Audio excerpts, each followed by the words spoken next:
Hi, everyone. Welcome to This Week in DEI. And this week we're going to do part 2 of Chivalric discussions, DEI and the SCA. So we've got 5 members of the Order of the Chivalry here tonight, and we're going to talk about diversity, equity, and inclusion and how it has affected their journeys in the SCA, and some of the things that have already been incorporated into the heavy fighting community or could be incorporated. And we're going to do some noodling on any questions that you guys submit as well. So please do type your questions into the Facebook Live. I will have Drew Andreas collect any of them that we get, and we will answer as many as we can. We are still working our way through questions from last time, so it's going to take just a little bit to go through them as well. But we're going to get to as much as we can tonight, and I think it's going to be really, really good.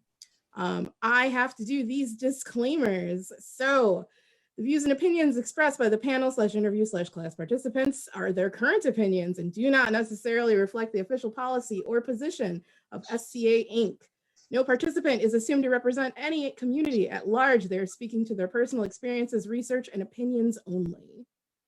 And all of them know that by being on my Zoom, they are consenting to being recorded. So let's go ahead and get started. I'm going to let everyone do a really quick intro, and then we're going to jump right into questions. So let's start with Duke Eliahu. Hi, I'm Duke Eliahu in the Middle Kingdom. I've lived in 2 other kingdoms. I've visited 15. I've fought in 12 of them, and I've been a knight since 1983. Thank you. Van? I'm Justin DeLeon. I live in the Kingdom of Antir. I've also lived in the Outlands and in Meridies. And I've been a knight for 7 years, but I'm in the SCA for almost 39. So anyway, it's good to talk to you again. Thank you. Felix? I'm Felix. I'm from Atlantia. I've been in the SCA for 20 years, and I've been on the knights for the last 10. Ryu? Hi, everyone. My name is Ryouko'jin of Iron Skies. I'm from the Crown Province of Ostgard, New York City. I've been in the SCA for about 12 years. I've been a knight for a little over 3. If you have a war, I will come fight. And Dale? Hi, I am Jibril. I'm happy to be here again. I am from the East, same place as Ryu. I live in Ostgard. I've been a knight for 7 years and in the SCA for about 20. Thank you. Sir Helga had an attack of life, so she couldn't be with us tonight. But if you have any questions specifically for her, you can email me at equity@sca.org, and I will make sure that they get to her. She also participated in part 1 of the panel, so you can go check that out. It's in the videos on the page itself. So any questions about that, drop them in the live. We'll help you get to where you need to be. So on that note, let's go ahead and let's jump into, we've got one little piece of business from the last panel. So one of the comments that we got, we want to clarify, and I'm going to let Van do that because he was the person who initially received the comment. So Van, why don't you go ahead and just clarify for the person so that we can have more exact language here. Sure. So at the end of towards the end of the last panel, there was a question that came in that specifically asked knights about the extent to which we feel responsible for things that go on. And when I was answering that, I said something that was very inartfully said, poorly constructed. And what I said was 95% of the crowns of the society come from the knighthood. And I was trying to speak directly to the idea that knights bear a great deal of privilege because we are responsible for being the victors of the tournament, not the only crowns. Clearly less than half of the crowns of the society, as a general rule, are actually members of the chivalry. The vast majority of the queens and consorts who have served as, or people who have served as co-sovereigns, are not members of the chivalry. And the central point that I was trying to point out was that there's a great deal of privilege involved when we as knights are involved in that tournament and in determining to an extent who's sitting on those thrones through that tournament process, and even to an extent the people who are sitting beside us. And that creates a certain amount of culture and privilege that inevitably affects our conduct, our speech, and the way we think of things within the society. And I'm not saying it's a good thing at all. I'm saying, in fact, that it is something that we need to deal with, and that it is frequently problematic. And I would like to say I am sorry for speaking in such a manner that the queens and co-sovereigns of the society felt neglected, or felt as though they were being given short shrift. I have many friends who are members of the Order of the Rose, who I respect a great deal, and I would not want them to feel as though I thought they were somehow lesser. Okay, thank you. Does anyone else want to jump in on that one? And if not, we will jump directly into our questions. Okay. All right. Okay, our first question is, now that the internet has changed the landscape of how we interact in the SCA, there are many conversations about the idea of deeds, not words, that we should probably unpack. What makes a deed? Why have we seen a shift in this conversation? And what are the consequences of neutrality? So we're actually going to go back to Van for this one. So the idea, the Latin phrase that this derives from is facta non verba. And it's something that a lot of people really seem to be attached to. But the reality is that it's not about deeds or words. It's about the idea of someone following through on what they say. So when people use terms like deeds, not words, to shut down a conversation about language, they are inherently, short-circuiting the whole conversation that can be had about it. And the reality is that words are deeds themselves. If I say something that causes harm to someone, I have committed an action. I have performed a deed that is inherently that is harmful, right? I have hurt someone. I did not need to physically embody that act by slapping them or striking them or any other thing. The words themselves were the action that did that.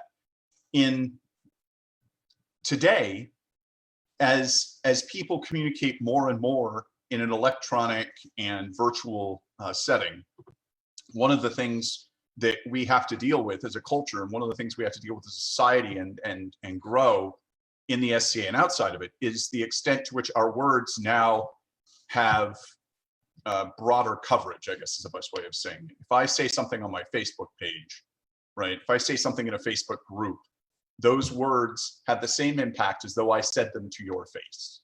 And that is something that, again, is a deed in and of itself. And we need to step away from the idea that the phrase deeds not words is anything other than a term used to ensure accountability for our words. Yeah, I'd like to amplify that a bit. Words have the power to elevate or to hurt, to help or to harm. And the more perceived authority, power, the higher the rank, the greater the capability of words to help or to hurt. Those people will come up to me years later and say, "Oh, you said this nice thing to me when I was just starting out." And we don't know sometimes the effect that our words will have.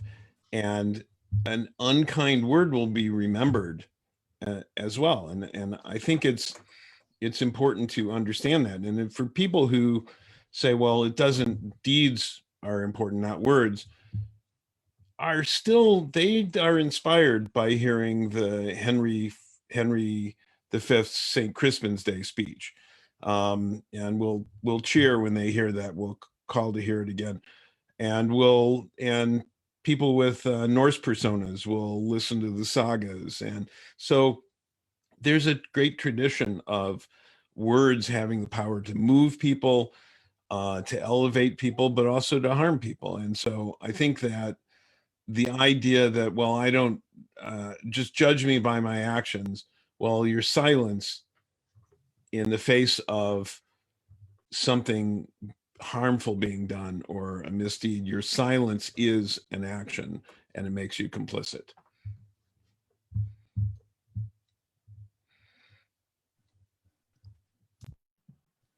Awesome, thank you. Ryu.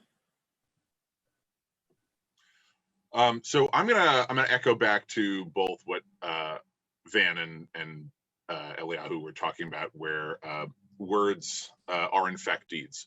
And sometimes I think people think that they can't do enough, or they may not have the ability to do enough because all they can do is speak to a point. And I think it's important that when you have spoken to a point and you've declared yourself, you have taken that action. The first time that I heard the term deeds, not words, I didn't hear it within the society. I heard it because my mother was a feminist, and it was because of Emmeline Pankhurst, the motto of the women that were fighting for an equal right to vote in England in the early 20th century. And when they took the motto of deeds, not words, it had more to do about understanding that you were unifying for positive change. And so when you took an action, when you spoke out, it was all to have a kind of collectivist motion to join, right? You had to go and take a step, whatever that step was, that it wasn't enough to sit idle, right? I can't say I'm going to do something, but I can say I can do enough. I can share my opinion. And I think it's important to remember that they were fighting for their right to say, which was their vote. So again, I'm going to say words are deeds. And anyone who tells you that they're not is trying to discount the fact that you have an opinion. And I used to work in radio, television, advertising. A perfect broadcast signal, we would say, is 5 by 5. Okay, it's for loud by clear. When peers speak, we all became louder, but we didn't necessarily become clearer. So being able to hold that accountability for the thing that you said and how far it reaches, realize that you have now enacted a deed into the world, and own it. And if you're wrong, but own it. Thank you. And Jibril. You're muted. You're still muted. Hold on. I have all of the power. Maybe I can do this. Ask, do you unmute? I should probably unmute myself before I start talking. I'm just in complete Luddite mode today. So there's a quote from Dante that's in the chat in the comments right now, which I was actually going to read. I had thought it was a Martin Luther King quote. I didn't realize it was Dante, but I appreciate it a great deal. And that is that the hottest places in hell are reserved for those who in times of great moral crisis maintain their neutrality. In addition to that, I have another quote, and that is why I swore never to be silent whenever human beings endure suffering and humiliation. We must take sides. Neutrality helps the oppressor, never the victim. Silence encourages the tormentor, never the tormented. Sometimes we must interfere. When human lives are endangered, when human dignity is in jeopardy, national borders and sensitivities become irrelevant.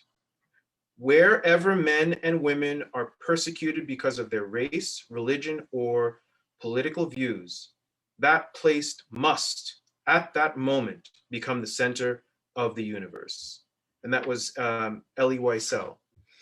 Those are important words, right? And we talk about words, not deeds, or deeds, not words. Words are deeds. Words have tremendous power.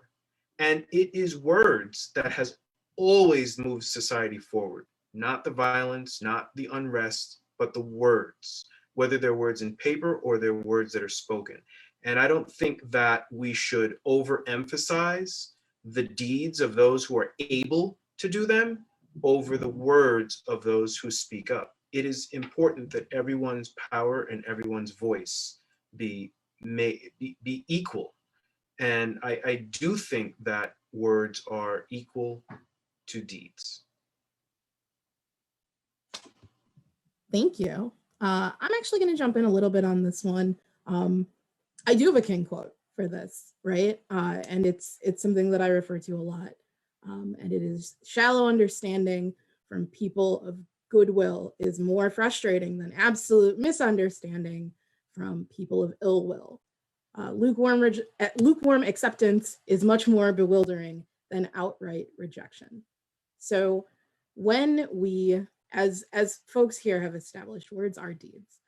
When we choose not to engage, when we choose neutrality, there are consequences to the people that we hope to support because they do not understand where we fall and why we will not support them. And it also says something to people who are standing on the sidelines. When we choose not to engage, we do make statements, and that is in word or deed. So I think folks have done a lot of really good unpacking on this one. We could probably talk about this all night, but I am going to jump ahead to the next one. So this is going to be a multi-part question because things are very intense with communication in the society right now. So we're going to have a larger conversation about approaching difficult conversations, whether that's across social groups or across different structures in the society. So let's start really broad. How do we identify when a hard conversation needs to happen? And I'm going to go ahead and start with Eliahu. Well, and we're talking about this from the point of view of members of the chivalry, but I think that everyone should aspire to recognize the virtues of chivalry, and there are many according to different lists. And certainly veritas is one of those, and courage, truthfulness, and courage is another. I think that when to have a conversation is when there's an issue. If a knight, for example, a peer, but I think any human being should not turn away when there's a problem or an issue.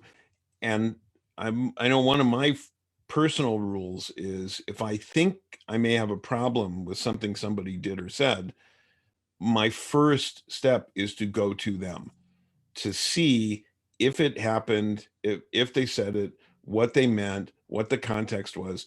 And the first is to have that, for me, is to have that conversation just to determine where they're coming from, what their point of view was, before I immediately jump into some kind of trying to address the hard issue. The first thing I have to do is establish if the way I perceived it or the way it was reported to me actually occurred. So, but what kind of issue? Well, somebody does something, and I think we did talk a little bit last time about the difference between inappropriate and offensive, and might need to review that again. But when somebody says something that when they do an action, whether in speech or physical, that is hurtful to another person, or even hurtful to themselves and destructive in some way. So that's when I will have the conversation. And I had sometimes, and I may be jumping ahead because sometimes it's not me who needs to have that conversation. I need to use an intermediary to start that conversation. That's a little bit jumping ahead of the definition. So. Okay, I believe it is Van next. I might be wrong. I am not. It's Van. So it's an interesting issue when you're dealing with identifying when conversations need to be had. What exactly precipitates the need for talking? And I think the simple answer is when someone says they need to have it. And what I mean by that is if someone indicates that they feel wronged, they feel hurt, they feel they want to have that conversation, then it's obligatory. As a matter of humility, as a matter of veracity, verity, it's as people that exist in a community, to seek to resolve those conversations, to have those conversations and seek to resolve problems. The difficulty that we confront is that as knights, we tend to be in a position not only of privilege but perceived power, which is to say that people think that and arguably by virtue of being vested with certain privileges, we are also granted certain powers. And while that's true to a greater or lesser extent, depending on where you live and who you're talking about, the reality is that it's difficult sometimes for us to have those conversations because of the position that we find ourselves in. So something that I think about often when put in this situation is part of the knight's oath in the West Kingdom and in Antir and is to speak and to be silent. And in that part, it's the idea of not only actively taking a role in trying to facilitate conversations, in having those conversations, but also being willing to sit silently while people talk, and you listen and do not judge in advance. Engage in those conversations with people.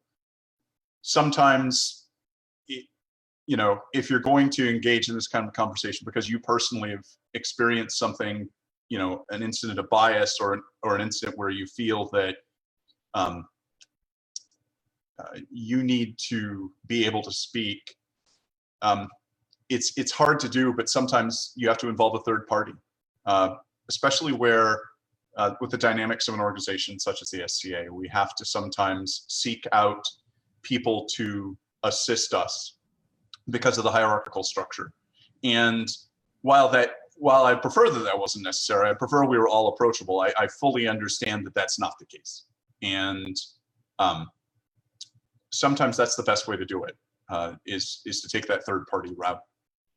But in the end, I guess going back to the original topic, the point being that conversations need to be had when they're stated to be necessary by the person who needs to have them. And we need to be humble enough to accept that that we'll have them and be open and willing to consider what's being said. Thank you so much. Ryu, do you want to jump in on this one at all? Sure. So, you know, I know we talked a little bit about, you know, inappropriate and offensive and where those two things differ. But one of the things that I don't know if we emphasized on the last speaking point, and that I kind of want to drive home now, is how inappropriate or offensive language can also be unsafe. It can be dangerous, or it can make others feel unsafe.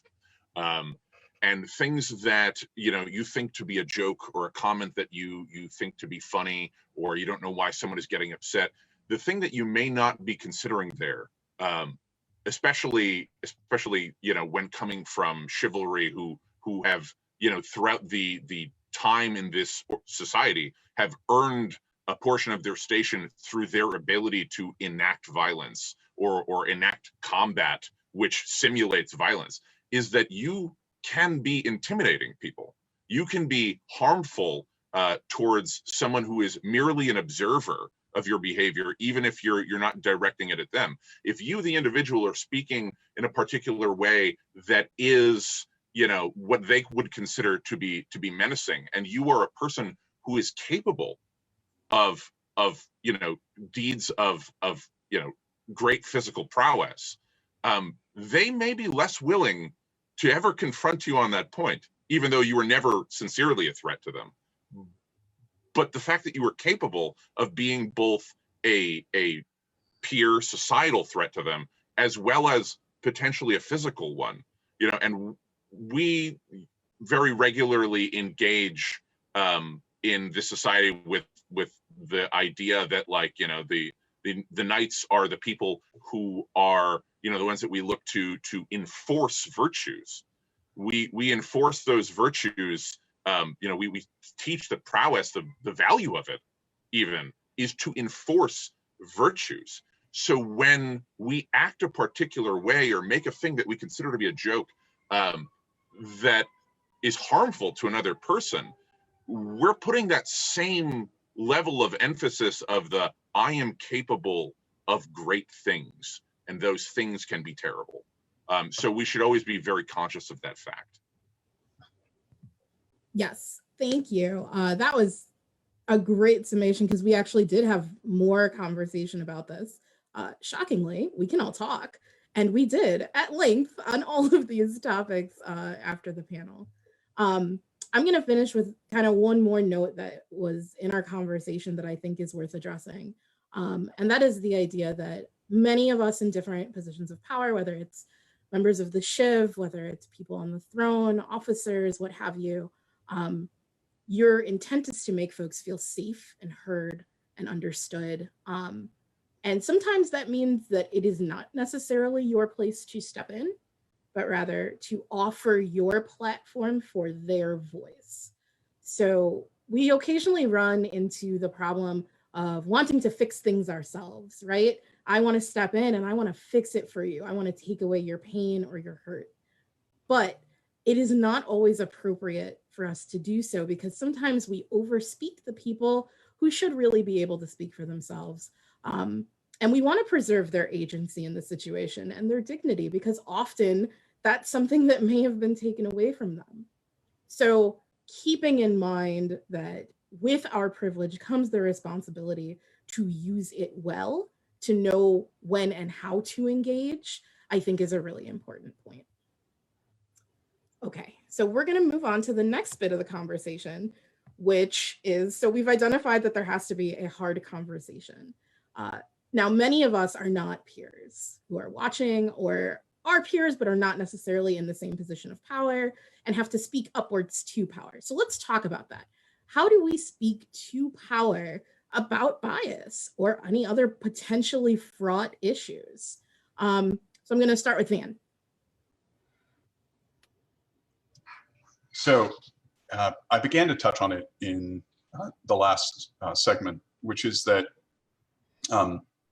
it's a difficult thing to do in a society that's built around certain hierarchical structures. The idea that we grant certain privileges to different orders of people when they're the crown, when they're a member of one of the peerage orders, if they belong to various other groups within the society.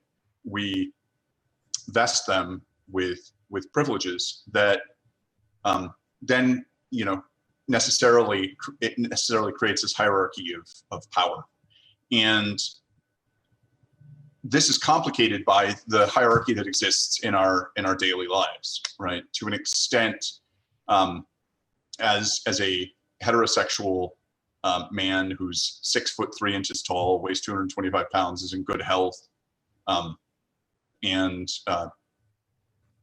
you know, has relatively decent amounts of money. I have a great deal of privilege. The thing is that it's very easy for me to walk up to someone, a duke or the king of, frankly, any kingdom, and talk to them, both from the perspective from modern life as well as in the SCA. So when you're not in that position, the first thing that you know I want everyone to think about is we're aware of that. At least some of us are, right? We know about these structures, and we want to facilitate those conversations. Many of us do. And so having those conversations, though, is, you know, we understand is difficult. And so frequently one of the best ways, as I brought up before, is to try to have those conversations with groups of people, to approach the situation with logic instead of emotion, right? To try to engage with an issue in such a manner that individuals are not put immediately into a position where they feel defensive, or where they necessarily feel that they are threatened, and therefore their response results in a negative emotional response, which then is amplified by their power, by their privilege. It's not an easy thing to do, talking to someone who's you know, in a position of power. And it involves courage, you know, to an extent, in going to your friends if you can't deal with the person directly, in contacting, you know, if necessary, contacting officers in the society to mediate conversations for you. We do have the mechanisms in the society that encourage and permit these conversations, and that's another way to go about it. I'm kind of running out of things to say now, Jessica. I mean, I think you covered a lot of what I would have added in. It is tremendously difficult to speak to power about bias. And within the SCA, the word power is kind of abstract, because power can mean a lot of different things. We have game side structures of power. We have perceived power. We have kind of the power of it being a social game, right? If you are a person who knows a lot of folks and has a lot of sway in your communities, it might be a little bit easier to walk up to someone and be like, hey, let's talk about this thing. I think it's a fantastic idea to use your officers for mediation. I know that I will be preparing mediation training in conjunction with people who are better at it than me, so that we can offer that as a tool for people who might want a little more security before they approach these conversations. I think it's important for people to think about these things not as confrontation, but as collaboration. People should feel comfortable going to people in positions of power and saying, this is something that could be a problem for more than just me, and articulating what that problem is in a very clear way. I would definitely say Van's point of emotion versus logic is a big one, right? So many of the issues that we need to bring to people in authority positions are issues that affect us really deeply and really personally. And it can be hard to take these heartfelt issues and separate ourselves from them enough to convey them in a way that makes sense, convey them in a way that, like Van said, doesn't put people on the defensive. It can be really useful to have a group of people review communication before you start it. It can be useful to pull in people to be your allies in the conversation.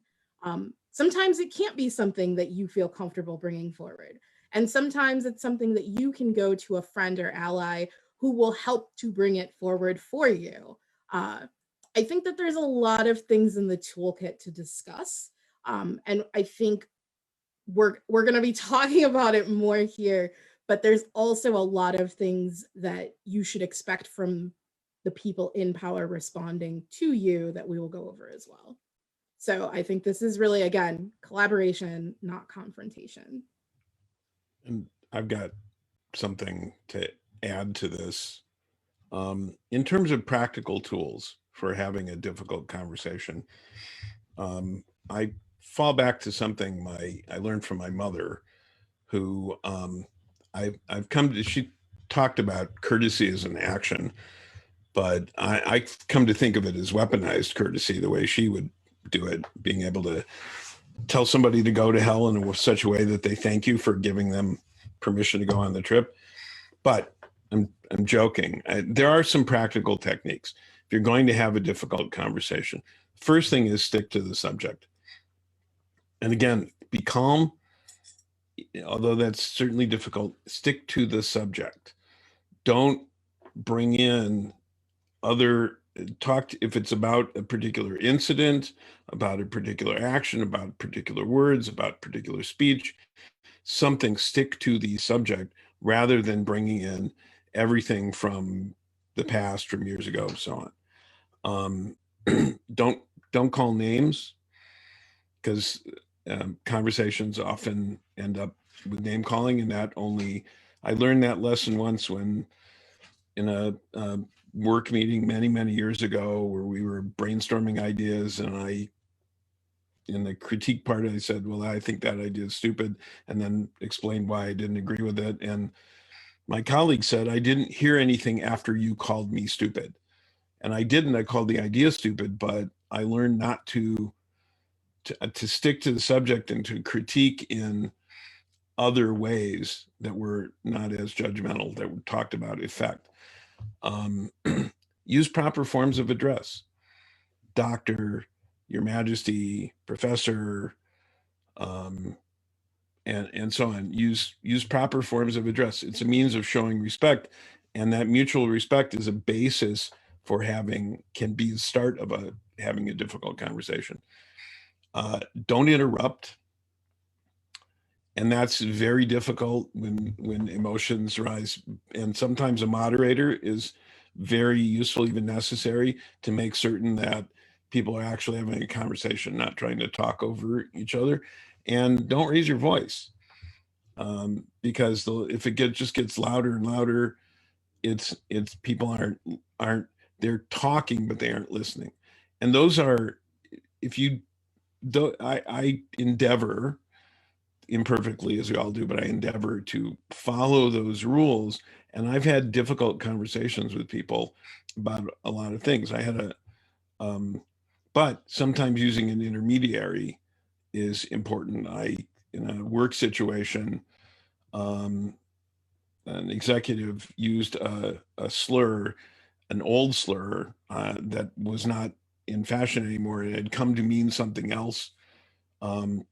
I hadn't worked with him much, so I went to other members of the team who had an established relationship with him and said, you need to let him know for his sake, so he doesn't make this mistake in front of other people, because he probably doesn't even realize what the meaning of the term is. And I said, but if once you've had that conversation, if he doesn't respond well, or he doesn't change his behavior, then there will have to be official recognition of the issue. And I don't think he meant ill of that. I think he was just ignorant, and he took it well and was corrected, and we developed a work relationship. So those are some of the, when possible, I like giving people not just the thoughts behind it, but the practical tools for how to deal with it. And so it's my mother's rules of courtesy. If I can just add to this as well. As I'm listening to this, I think there have been a lot of good ideas, and I'm kind of curious what the answers would be from a non-peer to this question. I wonder if the perceptions of non-peers would be different about confronting power. And it sort of makes me think of something that we see in heavy. Sometimes there's an issue in the list or in a melee, and a peer, a knight or a master, gets hot, real hot under the collar about something. And the unbelted fighter is now put in a position where they have to speak to power. And that's challenging, because from the position of a non-peer, you're not just speaking to power, you're putting your entire path to becoming a peer at risk, because no matter how that person responds to you in the moment, you always carry the fear that there might be repercussions or bad mouthing or something held over your head for years and years to come in the SCA. And that makes speaking to power very, very, very difficult in the moment. And I just want to offer a couple of additional suggestions. I would suggest that you enter the conversation with a question. Make an observation and ask if your observation is correct or what the peer's observations are. And try to get a base understanding of two things. One, who your audience is, because there are some people that are just not approachable. And then you need to go to other resources to get support in having that conversation. But there are a lot of peers who are receptive to conversation. And even though they're hot on the collar, by asking a question and finding a common set of facts to begin the discussion, you can bring that person down from 60 back down to a reasonable level to have a conversation. And once you have those base facts, you can move into, now that we understand that, this is how I feel. And now you're presenting not an attack or a confrontation on the other person, but common ground of facts and how those facts made you feel. And now it's up to the peer to take a breath, understand how they're feeling, how you're feeling, and to either surrender some of their power to the conversation or really show their true colors. And then you will know how to act in the moment. So my point isn't to say that anybody else's approach is incorrect, but only that in the moment when you're dealing with a hot person, find a common set of facts through questions, express how you feel, and then be guided on how next to approach it, whether you can continue the conversation or whether you have to step back from the conversation and seek further assistance. Thank you. All right. So from the other side of this, right? Within the society, as I mentioned, there are various power structures and social power structures, perceived, real, game side, not game side, and people move in and out of these, right? When you're marshaling for the day, when you're an event steward, when you're on the throne, some of these are temporary, some of these are more permanent, like peerage, but we find ourselves in different leadership positions in different ways. So let's talk about taking criticism and dealing with critical feedback with grace. So I want to start with Felix on this one. Yeah, sure thing. Thanks, Jessica. So in my day job, I have to deal with a lot of difficult conversations, both in communicating difficult things to people, as well as receiving lots of feedback as well. And I've found lots of training resources to be really helpful. So I'm going to try to squeeze 20 years of experience down into 5 minutes. But a few resources that people are interested in, I found very helpful. Trainings in communication theory, DEI trainings like Jessica provides, as well as conflict resolution. I'll give some overview examples. So like in communications theory, one really basic model that like 101 level classes start with is to think about communications as being encoding, transmission, and decoding. So when you're listening to someone, I think certainly for myself, before I really started thinking about this formally, I would always jump to decoding. Well, how am I reacting to what they're saying without thinking about, they're taking the time to think through something they're going to say. Maybe they're typing something out to me and they're redrafting it, and kind of think about from their point of view. Also think about transmission, right? They might not have a chance to clarify if they, like, let's say they're speaking like we are right now. And I also think that when thinking about how they're encoding messages, that's where DEI concept training really comes in really helpful. So because it really helps you gain a better understanding of folks with diverse backgrounds and different points of view, and that can help you with decoding the communications as well as encoding your own communications back when you start having a dialogue right after you receive that.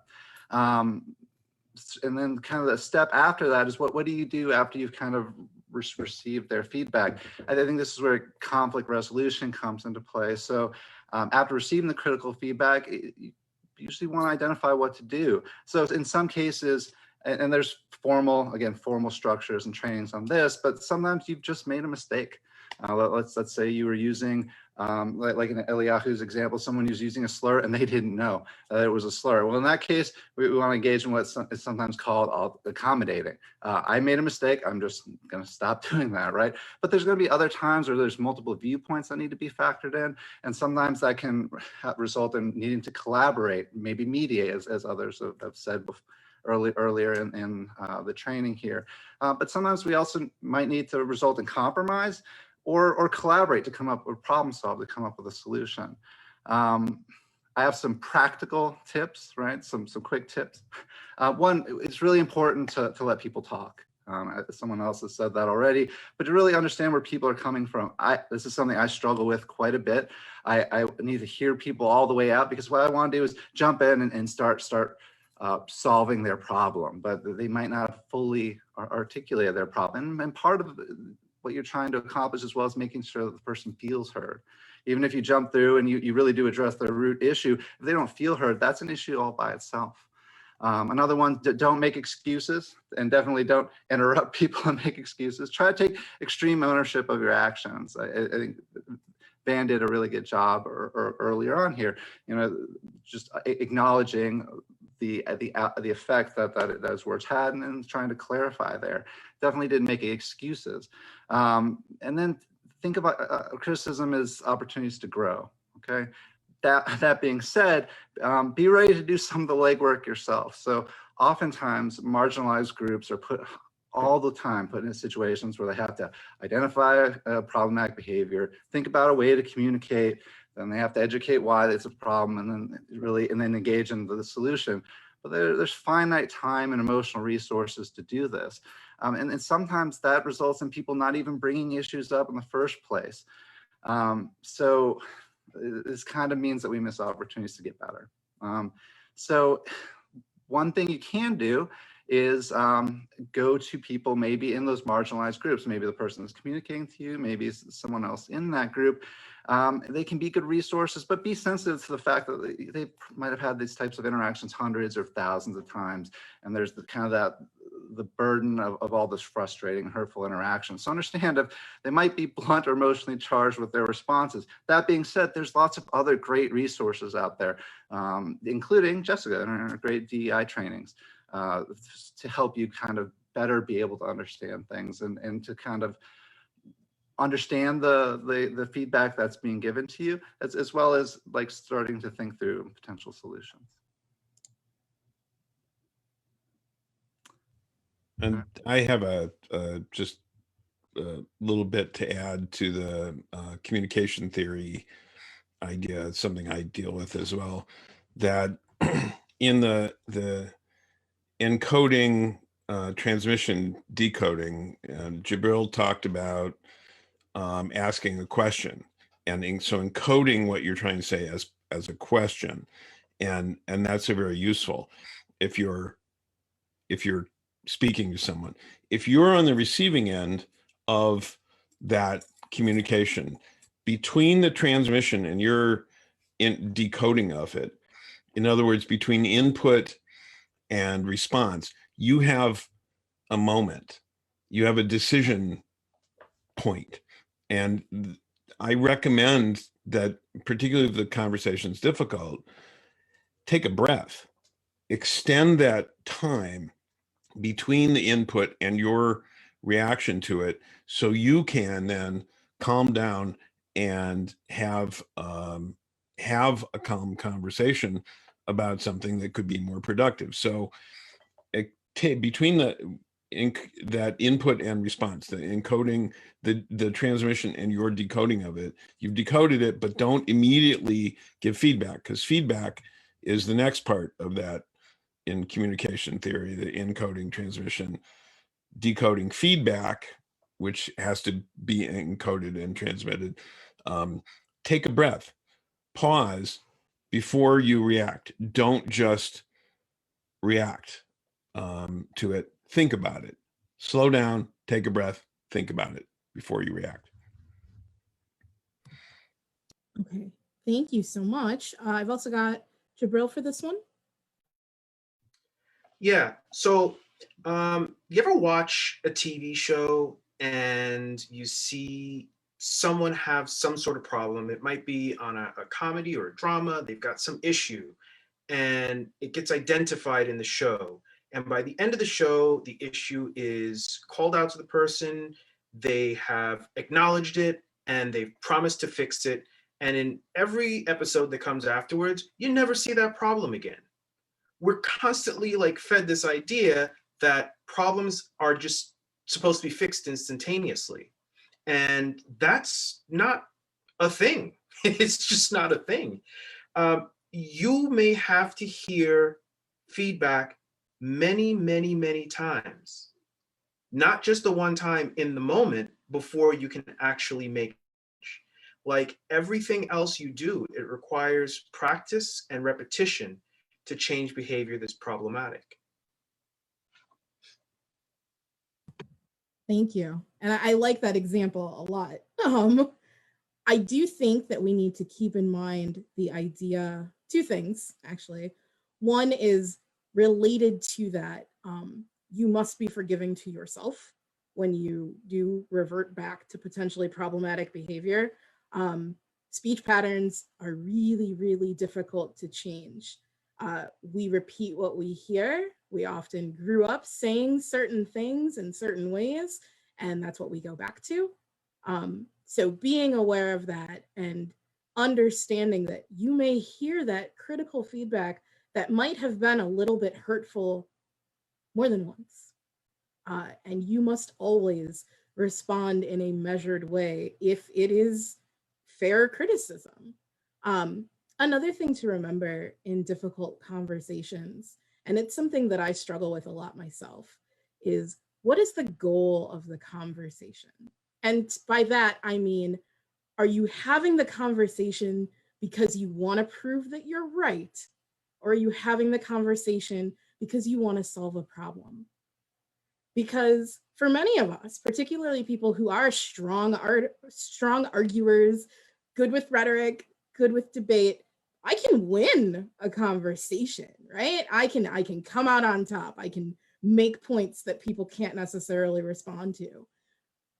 But have I succeeded in fixing any of the problems? Were they valid problems to begin with? And did I just out-argue them because I wanted to be right? Listen to what people are telling you. Don't argue because you want to be right. Listen to what they are saying and respond in a way that will move you closer to whatever the actual goal of the conversation is, whether that is figuring out what's actually wrong, whether that is ensuring that a group of people doesn't feel disenfranchised, whether that is solving a problem. And that's honestly really for both sides, right? Don't argue to be right. Have the conversation, listen to what the other person is saying, and respond to come up with a solution. Does anyone else want to jump in on that? All right, then we are going to move forward. I really want to thank everyone for that conversation about communication. I think now more than ever, it is so, so important that we are really thinking critically about how we communicate, what our goals are, and communicating across structures in the SCA is important no matter when it is, but particularly useful in this kind of virtual world that we find ourselves in. So thank you to everyone. We're going to jump to the next question. Okay. Have you ever been in a position where someone has pushed you to recognize your own biased and/or problematic behavior? And how did you respond then versus how you would respond now? What advice do you have for other Scadians when confronted with their problematic behavior? What advice do you have for people who need to bring up problematic behavior with peers? So related, but more personal. I'm going to start with Felix. Yeah, sure thing. I was going to say that really related to the initial question. So the question asker, it's a fantastic question. It was so good that we expanded into a whole series of talking points. So I was just going to use a personal example, but another one that just came to me, listen to Jessica talk about, you know, just because you're winning an argument. Someone once told me in the middle of an argument, just because you're winning this argument doesn't mean you're right. And that's always stuck with me. And it's something I think about a lot if I'm feeling defensive or spun up about things. It's a really fantastic point. But as far as my first personal example of when I was being problematic, right? So when I was a teenager and growing up in the 80s and 90s, people used a lot of words that the meanings had, it was without necessarily thinking about the meanings, right? So a lot of insults were just very potentially misogynistic, and in particular for this example, hurtful to neurodivergent folks. So I probably went with the "I'm just joking" excuse back then, which is really terrible. And however, later on in my life, I cleaned up some of that language. But my wife in particularly really stamped out whatever was remaining with really direct feedback. And then later on, we got married and we took over her brother's care. He's special needs and he's our dependent now. And I'm just so grateful that she put that work in with me before we took over that role, because I would have hated to just inadvertently use some of that really problematic language. And as far as the advice to Scadians when confronted and when confronting, I would just refer to our earlier comments on that. Yeah, because this is so related, I like the idea of the kind of personal experiences. And I can't tell you how many times I've gotten used to using a term in the sphere of DEI, only for that term to then shift and for what I was using to become outdated. There's also a lot of things that are still under discussion, right? So there's people who prefer one thing. So there's currently a discussion about disabled people versus people with disabilities, and that's around person first language, right? And some people prefer one and some people prefer the other, and different communities have vast majorities with preferences in different places. But some other terms we've moved away from. So handicapped is something that we've moved more away from and into something like accessible when we talk about parking spaces or bathroom stalls. I have noticed this in my own language. I've had it pointed out to me many times. It has always been something that gives me pause, because particularly being an officer in the SCA in this, it's hard to confront the idea that people are looking to you to be an expert and you're wrong, but you're gonna be wrong. And that's just a part of acknowledging that you are still learning just like everyone else, that you cannot possibly be part of all of these different communities. You cannot possibly always be on the cutting edge of language. And so learning how to apologize and how to move forward without turning it into something all about you, I think is very important. So being able to take the criticism of oh, I said that wrong. Oh, I did that wrong. And not spend the next 10 minutes going, oh, I feel so guilty. Oh, make me feel better. I feel awful. I didn't mean it like that. Oh, because that's making it about you. And it's taking the focus off of where it needs to be. So that would be kind of my perspective to that. Ryu. Hi. So I have a few talking points on this. So in terms of my own bias and problematic behavior, I too was born in the 80s and grew up in the 90s. And if you ever want to know what that looks like, look at a 90s comedy and realize how often you cringe.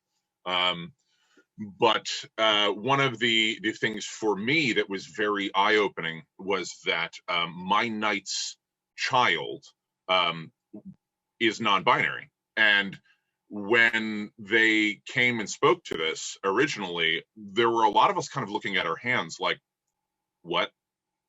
And struggling because we had addressed them by particular pronouns for an extended period of time. And it took a great deal of practice, a great deal of effort to relearn how you speak and how you address people.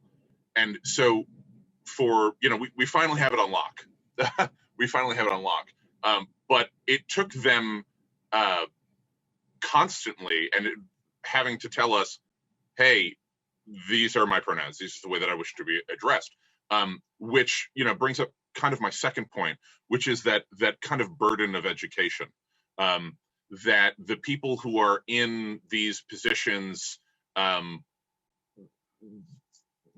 the education is on you to do, right? You can't expect the person who you were problematic towards to always be the one who's going to educate you. I was fortunate enough that they were patient with me as I learned to change my way of thinking and update my mindsets.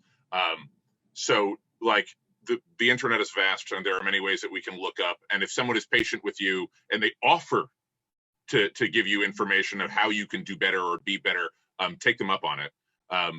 And then my final speaking point on that has a lot to do with age and how we kind of like age out. I'm a millennial, but I'm an elder millennial. And the difference between me and the generation that follows me has already begun. We've already started to space our ways out. And I realized that like a lot of the ways my formative heroes, most of them were Gen Xers and boomers. And now I find myself looking towards people that are younger than me to maintain being informed. So my advice to you is find a mentor who is younger than you, who is current, who maintains their thumb to the pulse, so that you could kind of have an idea on something that you're not blindsided by something that you're like, I've never heard of that before. And then be willing to take them up on it if they're willing to teach you.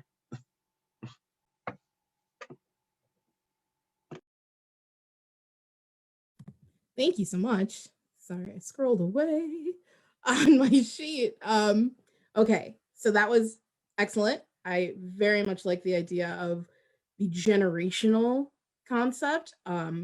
Language shifts are often generational. So keeping in mind that someone younger than you might have a very different perspective on things, extremely important. Van, I've got you.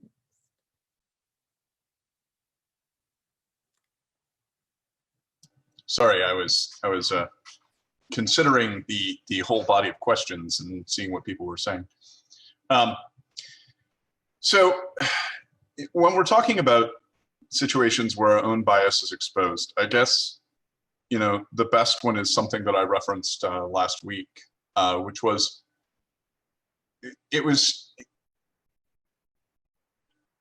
basically the idea that there are ways in which fighters historically in the SCA, and frankly, almost anyone pursuing any sort of organized athletics in North America probably recognizes, possibly worldwide, I don't know, the idea that certain traits are preferred over others. And what frequently ends up happening is that those traits, especially in male organized sports, are seen as they're characterized as masculine traits, and traits which are considered negative are feminized, basically. They're seen as somehow soft, and see even the language, which refers to gendered characteristics in our society. The idea that someone is weak is feminized. The ability to handle pain is talked about, and the idea that when we're discussing these things on the field, it affects everyone around us, right? And I didn't really think about that to the extent that I should have, and was complicit in silence by not saying anything, frankly, for a very long time. And you know, it was interesting because I brought this up last week, or 2 weeks ago, sorry. The thing that really brought it to me was someone who grew up in the SCA, who's now an adult, who doesn't participate in the SCA. And the reason that they don't participate in the SCA was how they were treated as they were coming up as a fighter, and how they were constantly being subjected to these messages that were very derogatory.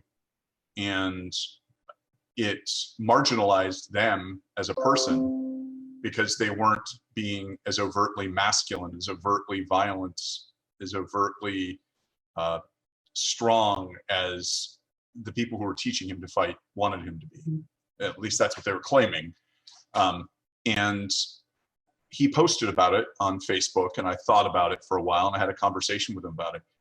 And, you know, since then I've been very cognizant of it. When I engage in conversations about fighting, it's, you know, and I'm talking about the traits and the things that we do involving combat in the SCA. I don't talk about it in those terms anymore. There is no weakness or strength other than the leverage one might have in a particular situation in a fight. There's no someone who is injured and, you know, wisely decides not to go out and hurt themselves further is treated as though they're doing something right rather than doing something wrong. And so, you know, but I think that those conversations are things that, you know, we need to reflect on as, you know, athletes, as competitors. Yes, and we will absolutely be speaking more to that. I think next 2 questions, because we had a submitted question about that. So let's finish up with Jibril on this one. So I used to date a Navajo guy, and this was maybe 15 years ago. And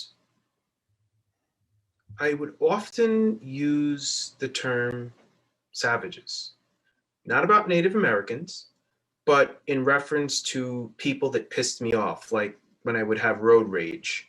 And as a person of color, as a Black man, you know, someone would call me colored and I'd flip out. Like, well, what color am I? Am I a rainbow?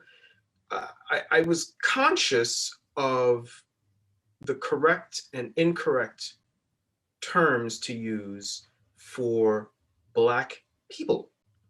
But it never crossed my mind that that word was offensive to him, until one day he decided to just sort of drop the N-word on me out of nowhere. Nuke. And I was immediately hot under the collar. I was like, a motherfucker said, what? I complete. Oh, I win the ARIA prize. Yes. Sorry. I was completely blown away because it was also so completely out of character.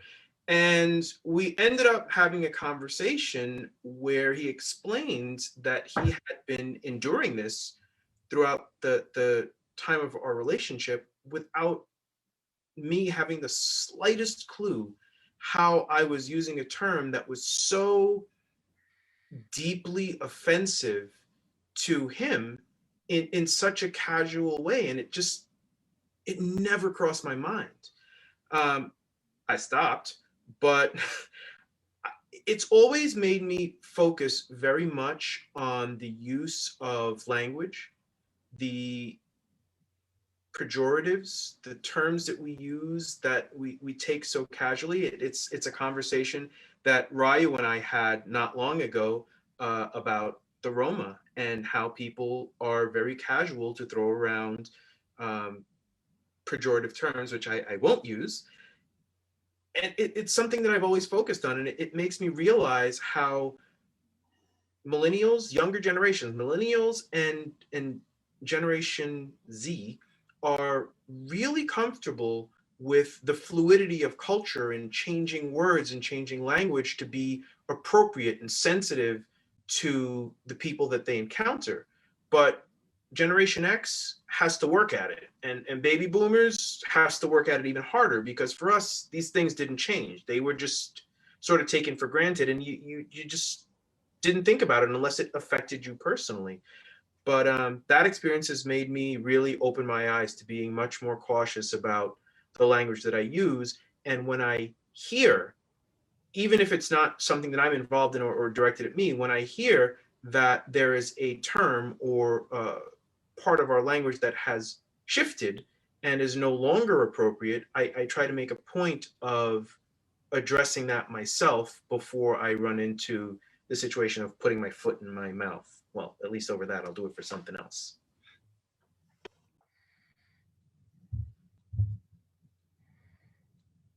I'm done. Thank you so much. And I do feel like since Araya isn't here, somebody had to drop some kind of something, right? It's like the equivalent of like pouring one out. So we needed that. It was good. Eliahu, did you want to chime in on this one? Yeah, I have a comment from my own experience, how I learned about a term that is pejorative, and it's primitive. I minored in art history when I was an undergraduate, and I was taking a course in African art from an esteemed scholar on the subject, and it was common for people to refer to art from non-industrial societies as primitive art. And he explained to us that the cultures that produce art are anything but, they're not simple, they're not primitive, they are very complex in their own way, even if they're not industrial. And this was, I would never use that word, and it's not generally thought of as a pejorative term, but it is, when you understand, the more you understand about cultures, then the more you understand about different cultures and how complex and rich they are, the more you are able to understand that word absolutely does not apply. They're not, because it implies a simple or backward in some way, or less cultured, but by whose standard of culture? They have a very rich culture. So was very eye-opening to me. The rest of the class was terrible, frankly, because he was but that was I learned something from that. So I have definitely had the stopped clock type of class where I'm like, this was great. The rest, thank you. All right, we're gonna jump to our next question. And this was, again, another question submitted to us from the previous panel. So, as someone who attempted to fight Rattan 24 years ago as a 5'4", 110-pound woman, and was told specifically by knights that I had no business being on a fighting field, I'm encouraged at how welcomed my daughter has been by almost every fighter she has worked with so far. How do you think things need to change to make women fighters in particular more welcomed within the peerage? What can other members of the SCA, not peers, do to help? And I think I've got Felix on this. All right. Thanks, Jessica. So first, this is a really great question, something that we've discussed as a group quite a bit. One, I'm really sorry to hear about your experience, and I'm, as well as I'm heartened to hear about the experience that's been a little bit better for your daughter.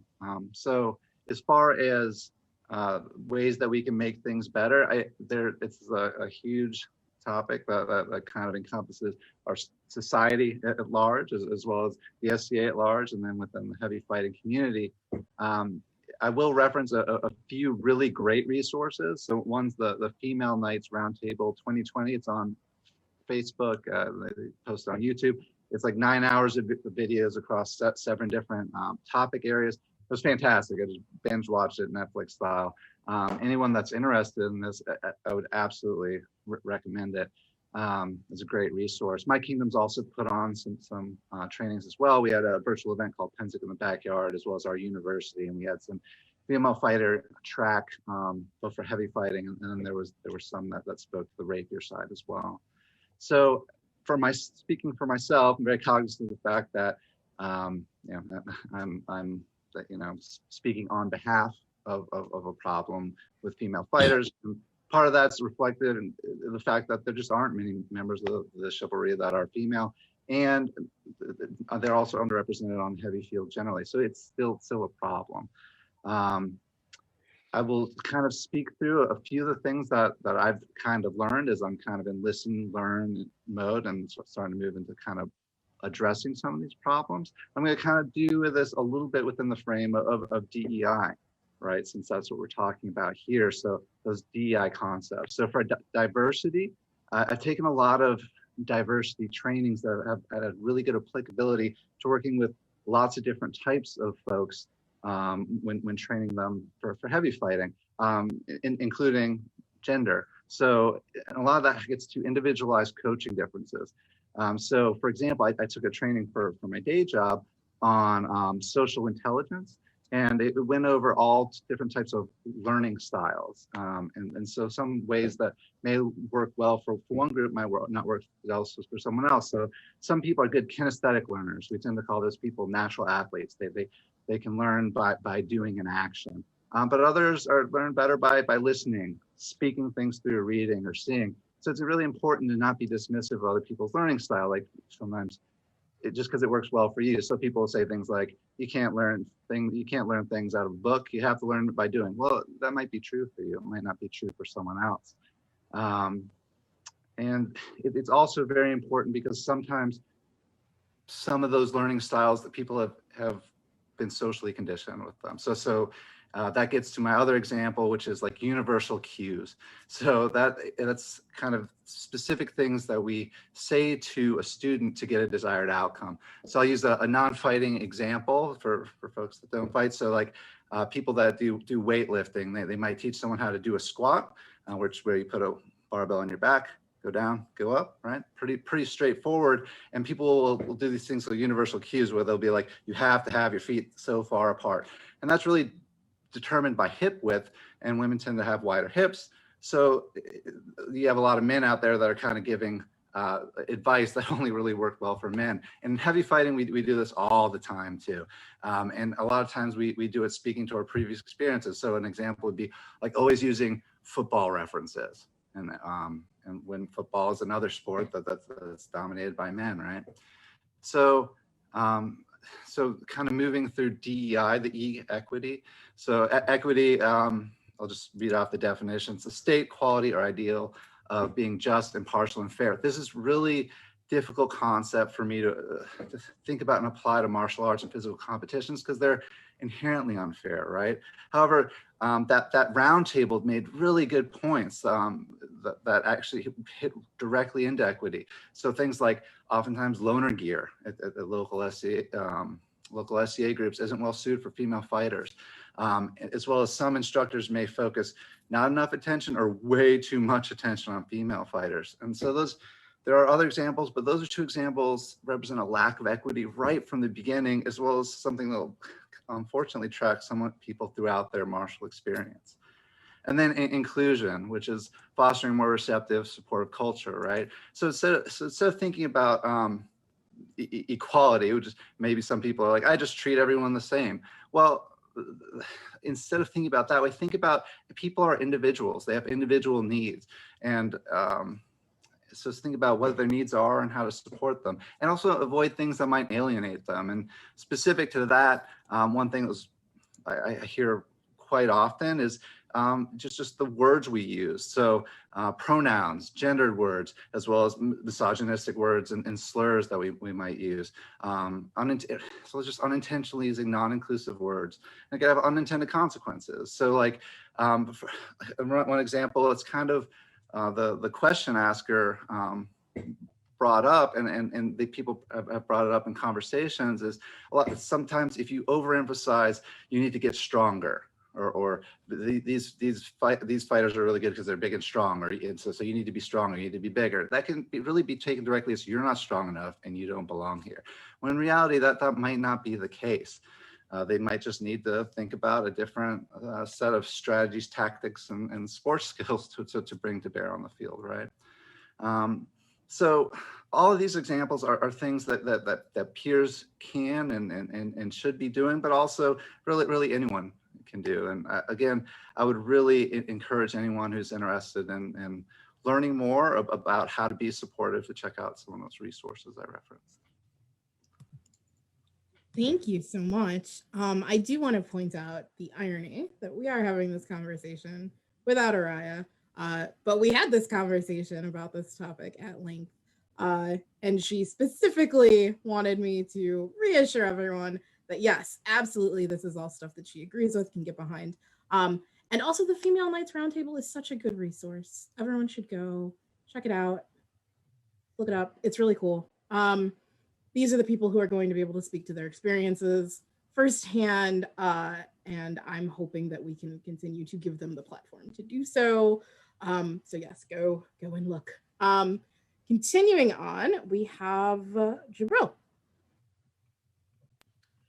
So something has certainly gone wrong with, I just almost fell out of my chair. That was awesome. Something, moving right along. So something has gone wrong with our game when we have a society that has so many women involved and not enough of them in the heavy weapons peerage, right? We can all acknowledge that. We have to get away from the concept of this asshole is holding me back or giving me bad information or doing the wrong thing or telling me that I don't belong. The system isn't working the way it is. The glass ceiling is there for women. So instead of focusing on who is wrong, let's just recognize that the system itself is wrong. And it doesn't matter whether there are individuals who are supporting you or not supporting you. What matters is, number one, all the things that Felix laid out, but number two, recruit more women fighters. Really basic, just recruit more women fighters. We need to have more women coming into this game, willing to fight and put on armor and learn. And that does a couple of different things. The pool of people who are gonna make it to the peerage really starts to shift to include more women. And number two, women get to support each other. So something that I learned from Sir Stefan von Dresden, he was my knight and he's one of the best fighters in the game. And he had this, do it this way, you gotta do it this way. I never did it that way. And when I teach my squires, I say, here's some tools, here's some information, go figure your stuff, I almost said it, figure your stuff out and take it from there. Women need to get together, take what information you can get from the male fighters, whether they're knights or not knights, take the information you can get and then make your own game. You don't need to be told by the guys who have been doing this for 20 years that you have to hold your feet this way, you have to hold your sword that way. Take the basic fighting structure that they give you and make that shit your own. Support each other. If you get enough women fighters together with different perspectives, different individual techniques and talents, you guys can train each other. All of the fighters who are in this game, they only got so much from their teachers. And then they took it the rest of the way themselves. And you can do the same thing. You don't need permission from the knights. You don't need permission from the men who have been dominating this game since its inception. You don't need it. And you don't need to wait for it. Recruit more women fighters. Take what you can get from them and then make it your own. The more of you there are on the playing field, the more of you there will be in the peerage. You don't have to wait to be welcome. You have to break the glass ceiling, kick the door down, because there are a lot of people who are in the peerage who absolutely support and agree that there are not enough women fighters and support the idea of women peer knights. Excuse me. I'm like so passionate, I'm losing my train of thought. There are so many people in the Shiv who believe that women have been treated unfairly and who want to open the door. But if you're not getting good training from the men, teach each other.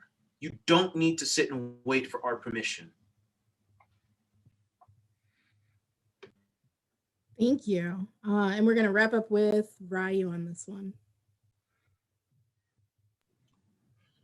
Yeah, so I'm going to emphasize a little bit of what Jibril was just talking about with regard to, learning how to make something your own in terms of training. My knight was Tanaka Raiko, who claims to be 5'6", but is probably 5'4". At least on days when, the moon is full and it's low gravity, he'll be a little bit taller. But I couldn't learn his fighting form. I just could not. It didn't work for me.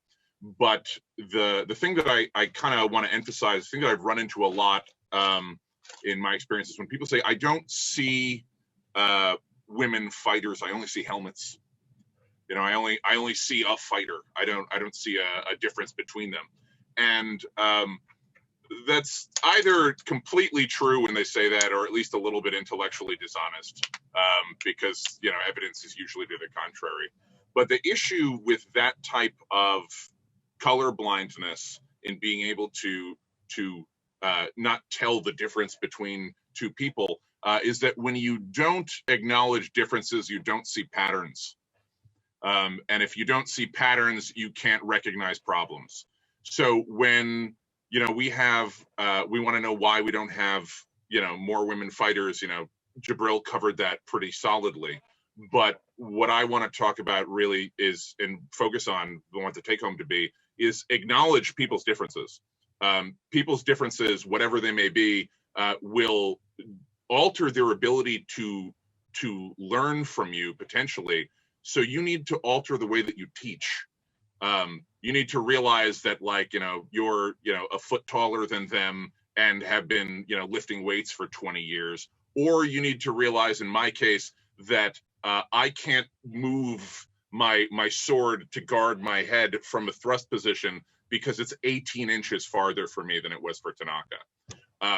And so that's the important thing to have to look at those differences, embrace those differences, and change the way that you're teaching. There is no one true form. We say it all the time. There is no one true form, except for polearm, but there is no one true form. So look for those differences and figure out a way to work around it. That's it. Thank you. I think this is a great specific example to a larger concept within the DEI sphere as well, where colorblindness is kind of the instinctive response. It feels like it makes sense, right? We want to stop isolating people's differences, so we're going to pretend they're not there at all, right? And then we won't treat them negatively because of it. But the problem is that erasing their differences actually can have the exact opposite effect, where we are then not making the space for them that they may need, because what we consider normal has always excluded them. So this is a good example of intentionality being required for us to move forward in a space. Eliahu.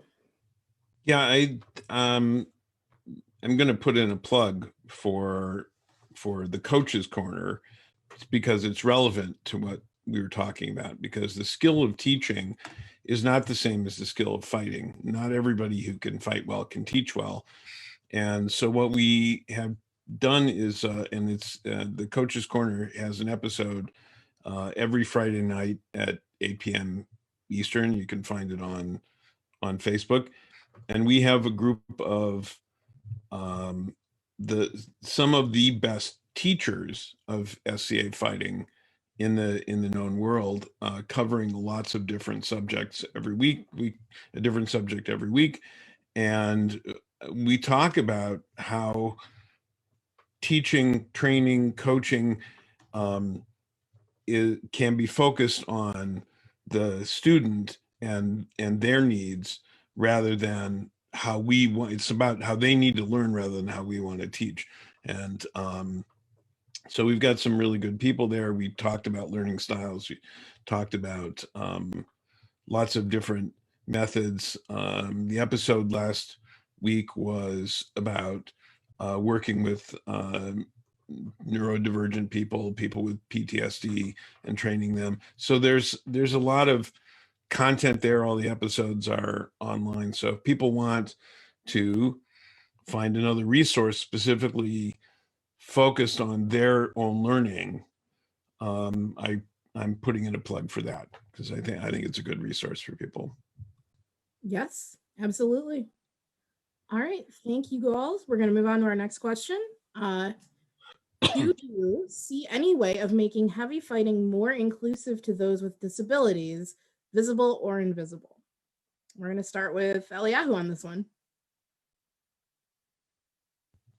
So I think one of the first issues, and I'm going to approach this from a little different point of view, is the fighting community can seem less welcoming to people with physical or unseen limitations because there's a pressure to play hurt, to use a term that I often heard gym teachers who were football coaches say, rather than to acknowledge your own injuries, take care of them so you don't injure it worse, so you can keep fighting. I've been fighting for more than 40 years and have had some injuries. I wish I knew then what I know now.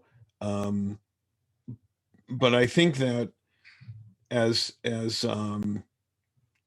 Justin said, that somebody who is injured and chooses to not take the field, we now say that they're smart and they should heal because we want them to be participating in this for a long time. So I'm approaching it from a little different way, say that we make it more welcoming when we show that we're not expecting people to be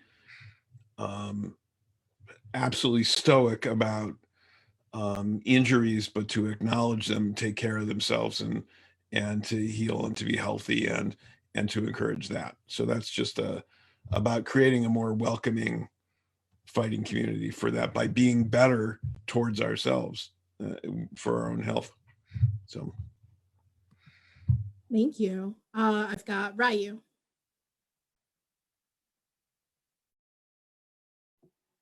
So I was going to speak more like a little bit more on what Eliahu had referenced with the fighting hurt.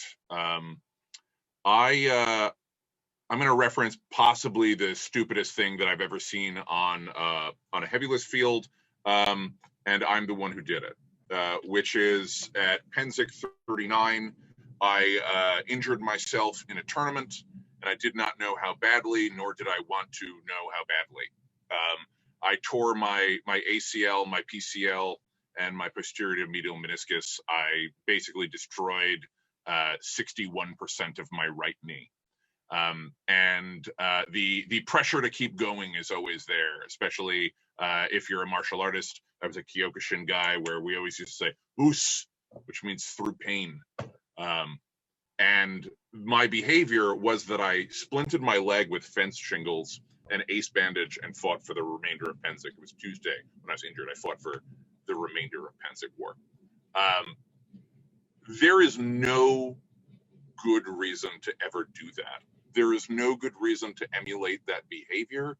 There is no reason why we should put these kind of rigors of, like toughen up, harden up, like be stronger, do better. And a lot of it, I think, is absolutely like, it comes from the idea that this is a sport and we have to win it. We have to do these things. But we need to take some degree of accountability, both for when we encourage people to do that and for ourselves. Because I'm 35 years old with arthritis. And I would not encourage anyone to be where I am. And if you can avoid doing that to yourself, you can avoid problems down the line and have a longer career. So I know that was a little bit of a branch from where that question is, but the level of which we commit to the performance of this sport is one that is very close to damning. And I do not recommend it for anyone. Thank you. Van? Yeah, so heavy combat is by its nature ableist. The need to be able to engage in certain forms of action, as with many forms of athletic events, is restricts the ability of some people to participate. I think that the thing that we need to do as a community, because I'd like to address that, is the idea of being ready to accept that what we perceive as someone's limitations may not be limiting factors at all for them. And we need to be flexible and be prepared to address how we can include those people who want to participate, who may have physical barriers that they experience to participation. I know that, for example, in the past, there have been individuals who have participated in the SCA with various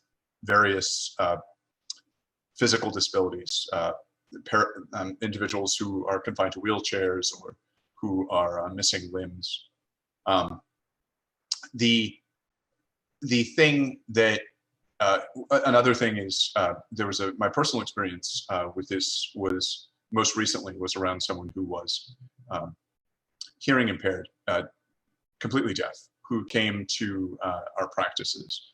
And you know, at the time, actually, I felt really badly because it was very difficult to include him in the sense that he could read lips a little, but that was very hard inside a helmet, right? So we tried to put him in a helmet and then immediately realized, well, this is a really dumb decision that we've made, right?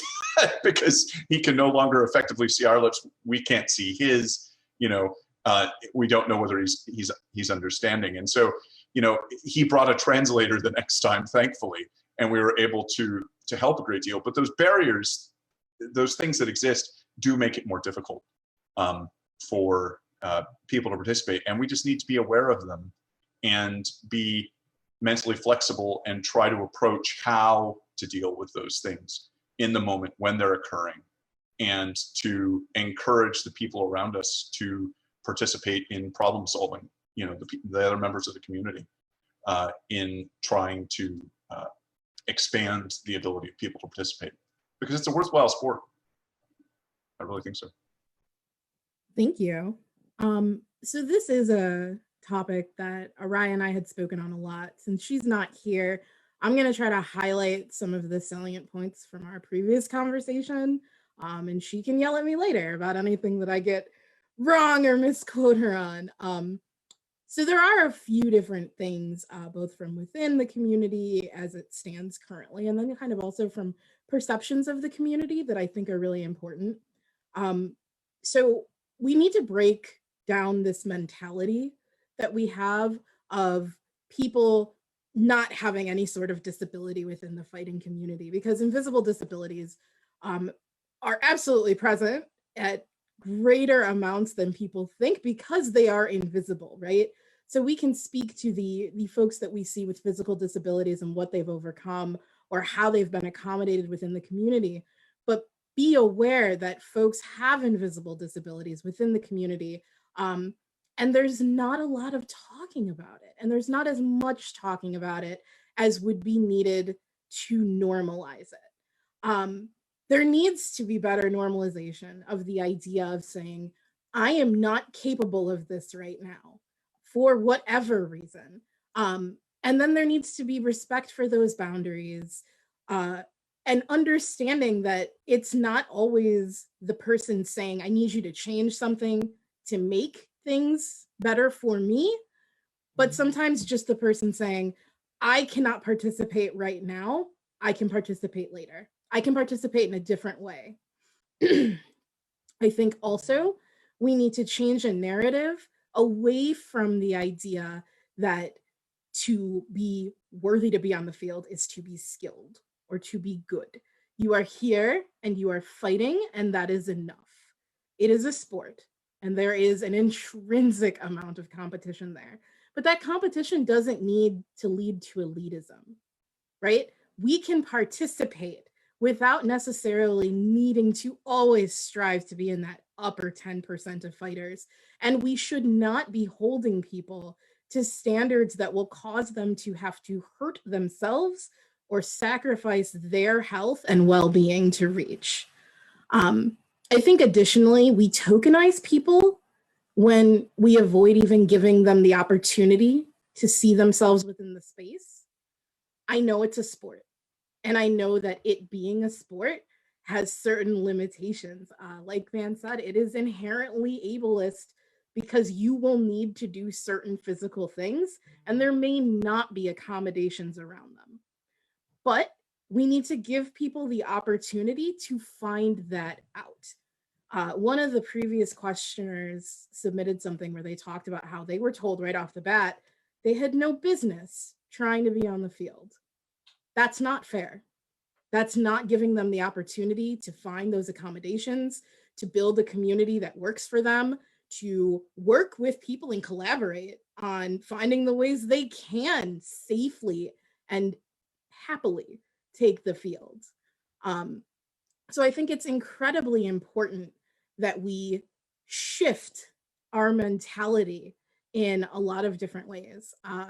Another thing that Araya had mentioned to me is that in the West, there is a portion of the fighting community specifically learning basic sign language for things like, I need help, I need water, simple things, but folks who are hard of hearing can still be included. And this is useful for a lot of different people. They do have people that are legally deaf in the community, but many people are hard of hearing. Many people would benefit tremendously from having some kind of gesture associated with the words, especially when it is tremendously difficult to understand people through helmets sometimes. This is an adaptation that is not too difficult, but it ensures that people have a safe environment that they can participate in. I think that was the majority of what we discussed, and I know it's a little slapdash. Because the community is, again, participating in a sport, there will be things that cannot be overcome. There just will.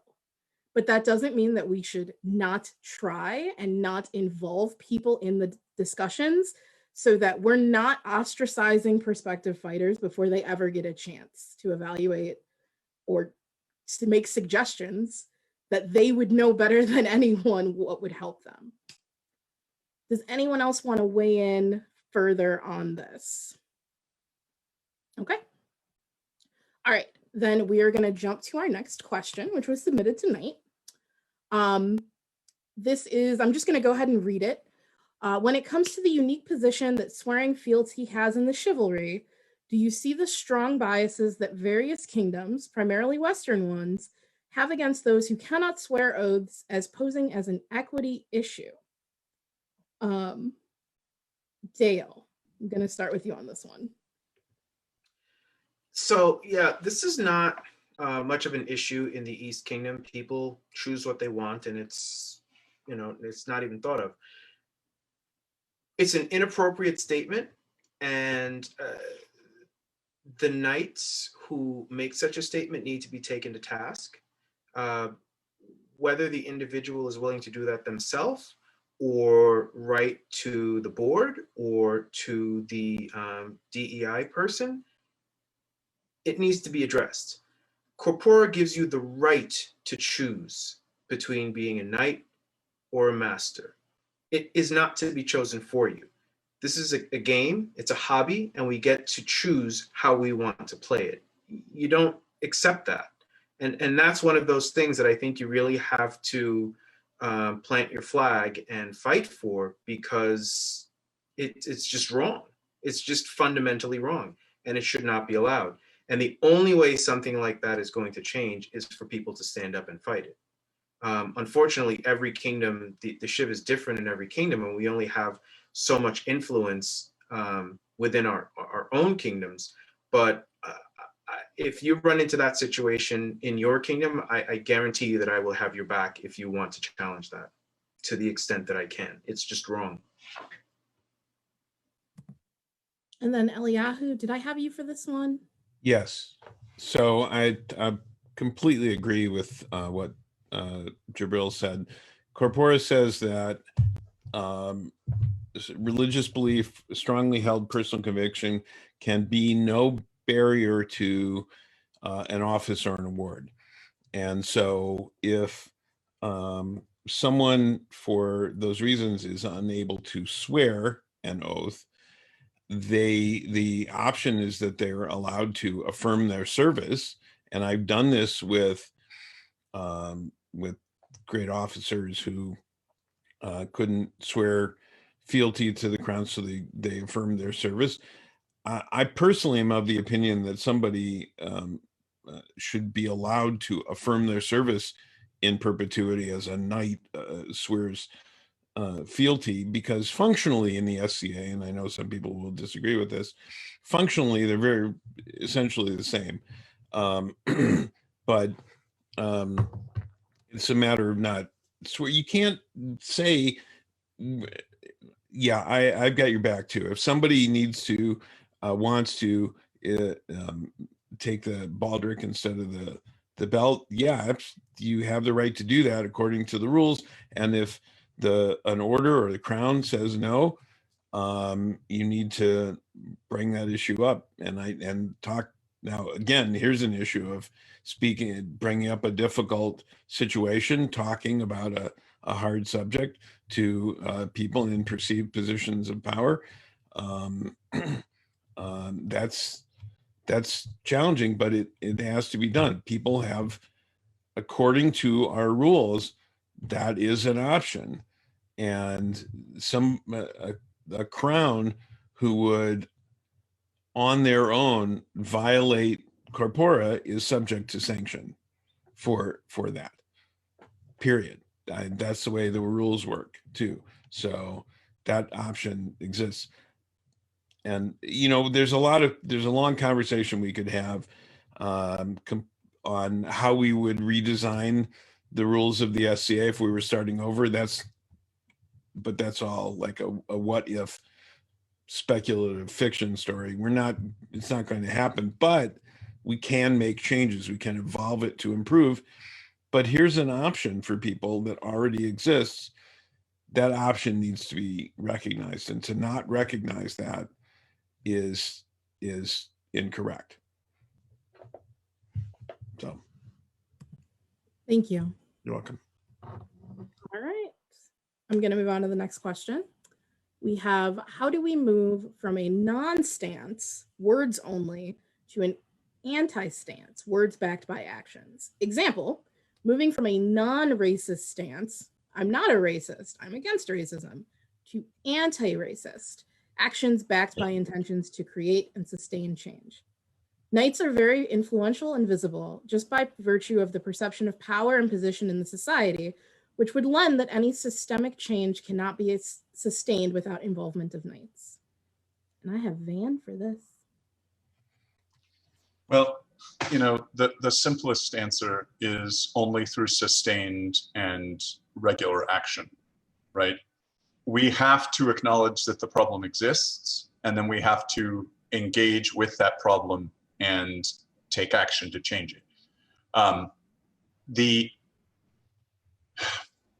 individual knights in their councils can speak to the issue. If we are considering candidates, we can talk about it in terms of those individuals. But as far as changing the process of the society, we can examine laws. We can examine the structures in the society that prevent individuals from being involved to the extent that they want to be. And we can actively seek to change those. Sir Jibril brought up something that was, very valuable with regards to, a very basic part of the society, which is that we recruit from the places where we should expect that we're going to have a very large percentage of white people involved. And the way to fix that is if you have the ability as a member of the chivalry, as someone who has the ability to influence where you're holding practices or where you're holding demonstrations or where you are engaging with people outside the SCA, speak up, encourage, the people in the fighting community and in the SCA broadly to go to those places, to seek those people out. It's really that simple and that complex an issue. We need to take action, and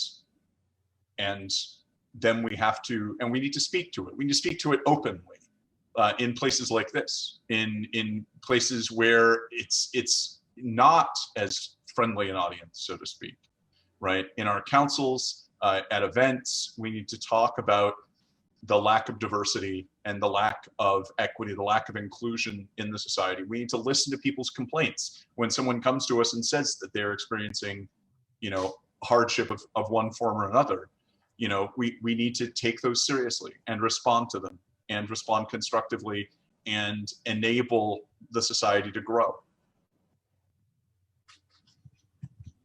Yes, thank you so much. I'm also actually going to jump in a little bit here. We talked really briefly about intentionality earlier, and I think here is the difference between the passivity of saying, yeah, I'm just not that kind of a person, versus the more active, intentional, I am going to ensure that whatever remains of these structures, these hegemonic, problematic structures that do carry into the SCA, gets demolished. And I'm going to do that in a very active way. It is important to note that people watch for who is speaking up on their behalf. People watch when people stay silent. If I was at a dinner party with the 5 people on this call with me, and I were to say, hey, what do we want to eat for dinner? And 4 of them said pizza, and the last one said, we'll eat you. And all of the rest of them shrugged. I would be very concerned, even if it was only one person that was saying something that was problematic, because when people feel threatened, what they are looking for is reassurance that they are safe, right?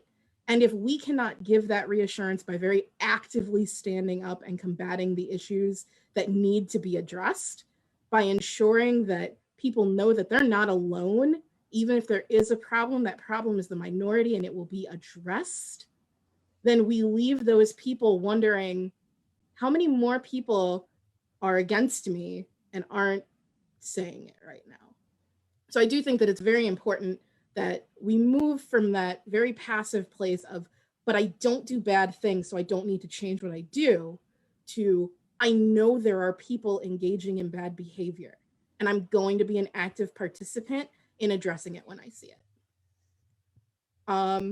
Does anyone else want to jump in on this? Speak now. Right, I'm gonna go. So we've actually, a couple of us were just chatting about this in, or something along the lines of this in the comments. And we need to hold practices in places where there are more diverse potential recruits, and we're not doing that. But the interesting thing is that when we do hold those practices, I've encountered it, and one of the other people in the comments said the same thing. They encountered this as well. White folks won't come to the practice. They just won't come, and there's always an excuse. And the excuse is always the same. And, you know, for me, I kind of like, there was a point of frustration when I just said, okay, so it's in deepest, darkest Brooklyn, so you won't come. That's what it's about. Those people who are the top fighters in your area have to support.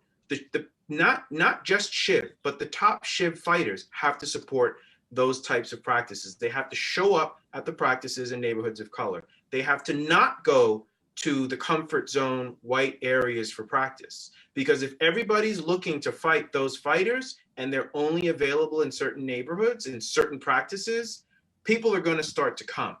So that means the people in the position of power, the people with privilege, the top ranks of our chivalry have to go to practices in neighborhoods of color to support practices in neighborhoods of color to get the rest of the game, the active participants in the game, to go.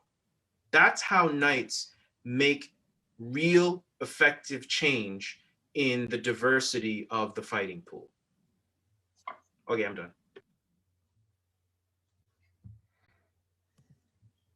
Okay, so that was an excellent answer. I am going to say that we are jumping a little bit forward into another question. So I'm going to ask that question now because I feel like some of our responses lended itself well to it.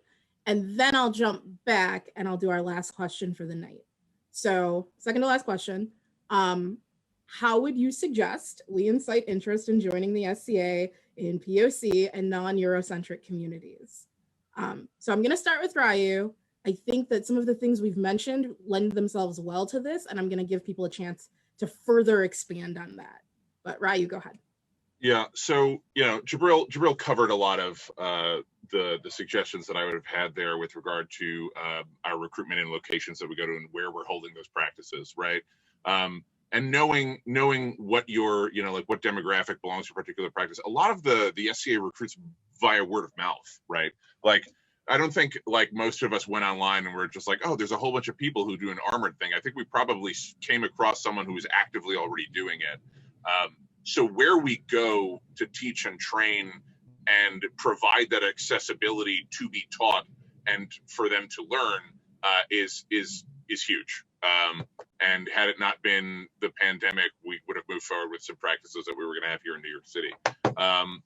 The other thing is how we learn history and how we teach history. And, you know, for a very long time, we taught the SCA as being, you know, like medieval Europe. You know, even the names that we use are primarily European. The armor that we wear is primarily European. Everything that isn't European is automatically kind of seen as the other.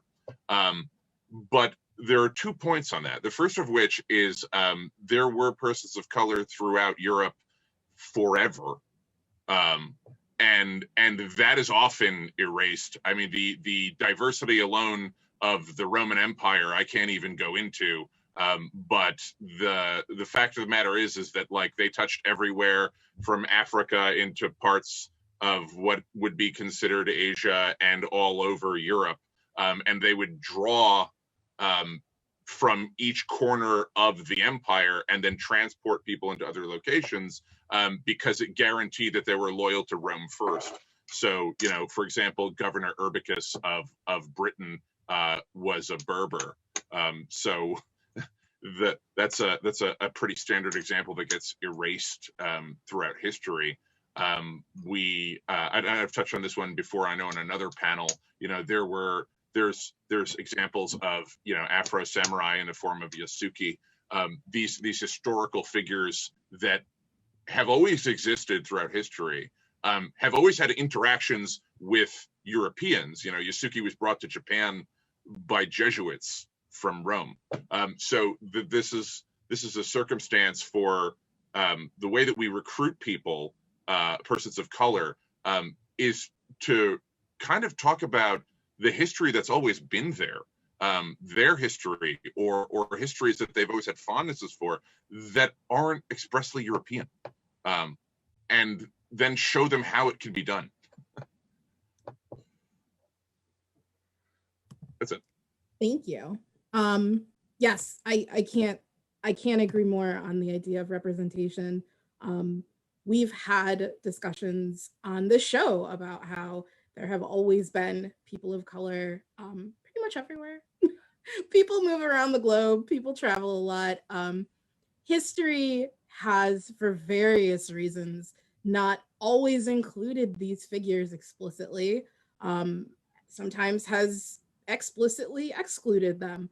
But that does not mean that the representation is not there. And I think that with us all being in the society that we're in, we are in a very good place to give a platform to that representation. I strongly suggest that folks educate themselves on the various concepts that may be less palatable for people of color within the SCA. Learn what cultural appropriation is. Hint, we don't all do it all the time. It is a very specific phenomenon. I taught a class on it. It's recorded on this page because I knew that there was a lot of confusion about what it is and how to avoid it. Familiarize yourself with the idea of what a sundown town is. Understand that there are places in this country where, and I should be more global, there are places across the world where people feel unsafe going there for some reason or another. And the knowledge of that, understanding that this is unique to different parts of the globe for different demographics, but it's so important that we're aware of it, that we can address people's fears, that we can be aware that some places are more dangerous than others for people. And that's going to influence whether or not they want to go to your event or your practice or whatnot. Again, sundown towns are something that I do teach about, and that's across the US and Canada, but we are a global organization. So keep in mind the different aspects that will make this organization more welcoming overall. I'm gonna go ahead and have Felix speak to this. Yeah, sure thing. So other folks have done a really good job discussing systemic issues as well as specific examples. I'm just going to give a personal experience. So my wife's African-American, and back in the day, she was interested in European history, and she went to some SCA events and thought a lot of it was really cool. But then it was also heavily turned off by kind of all the leaving out of non-European cultures and history. She just has more broad interests.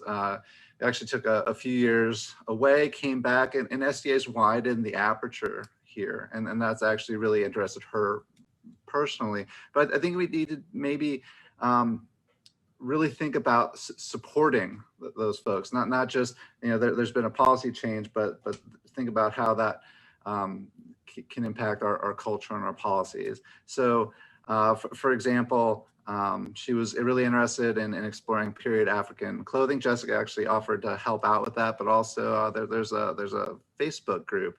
But I think the other thing that goes hand in hand with that is really making DEI concepts kind of core to the SCA as an organization, to give folks like a better, safer, more welcoming, equitable, inclusive place to land.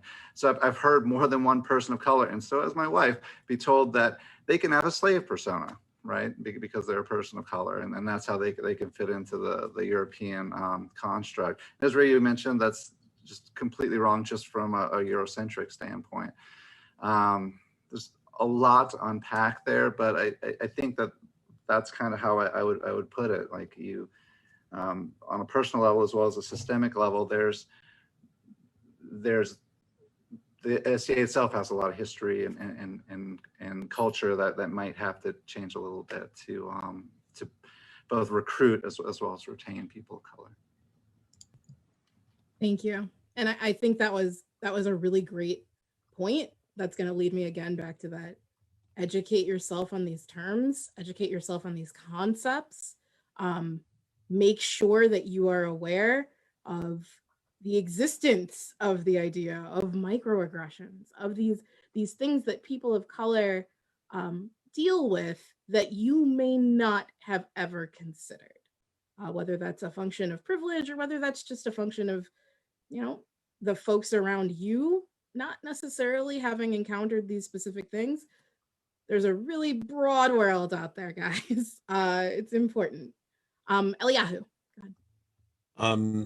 So I think we all know those peers who've been around for such a long time, you know, the ones who still call me kid or still think of me as a newbie, right?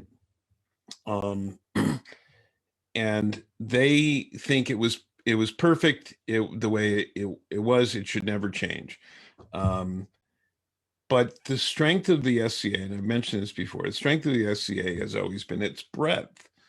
It's as an encompassing framework for people to explore different areas of culture and history in place and time. And the SCA evolves, it changes over time. We talked about language changing over time.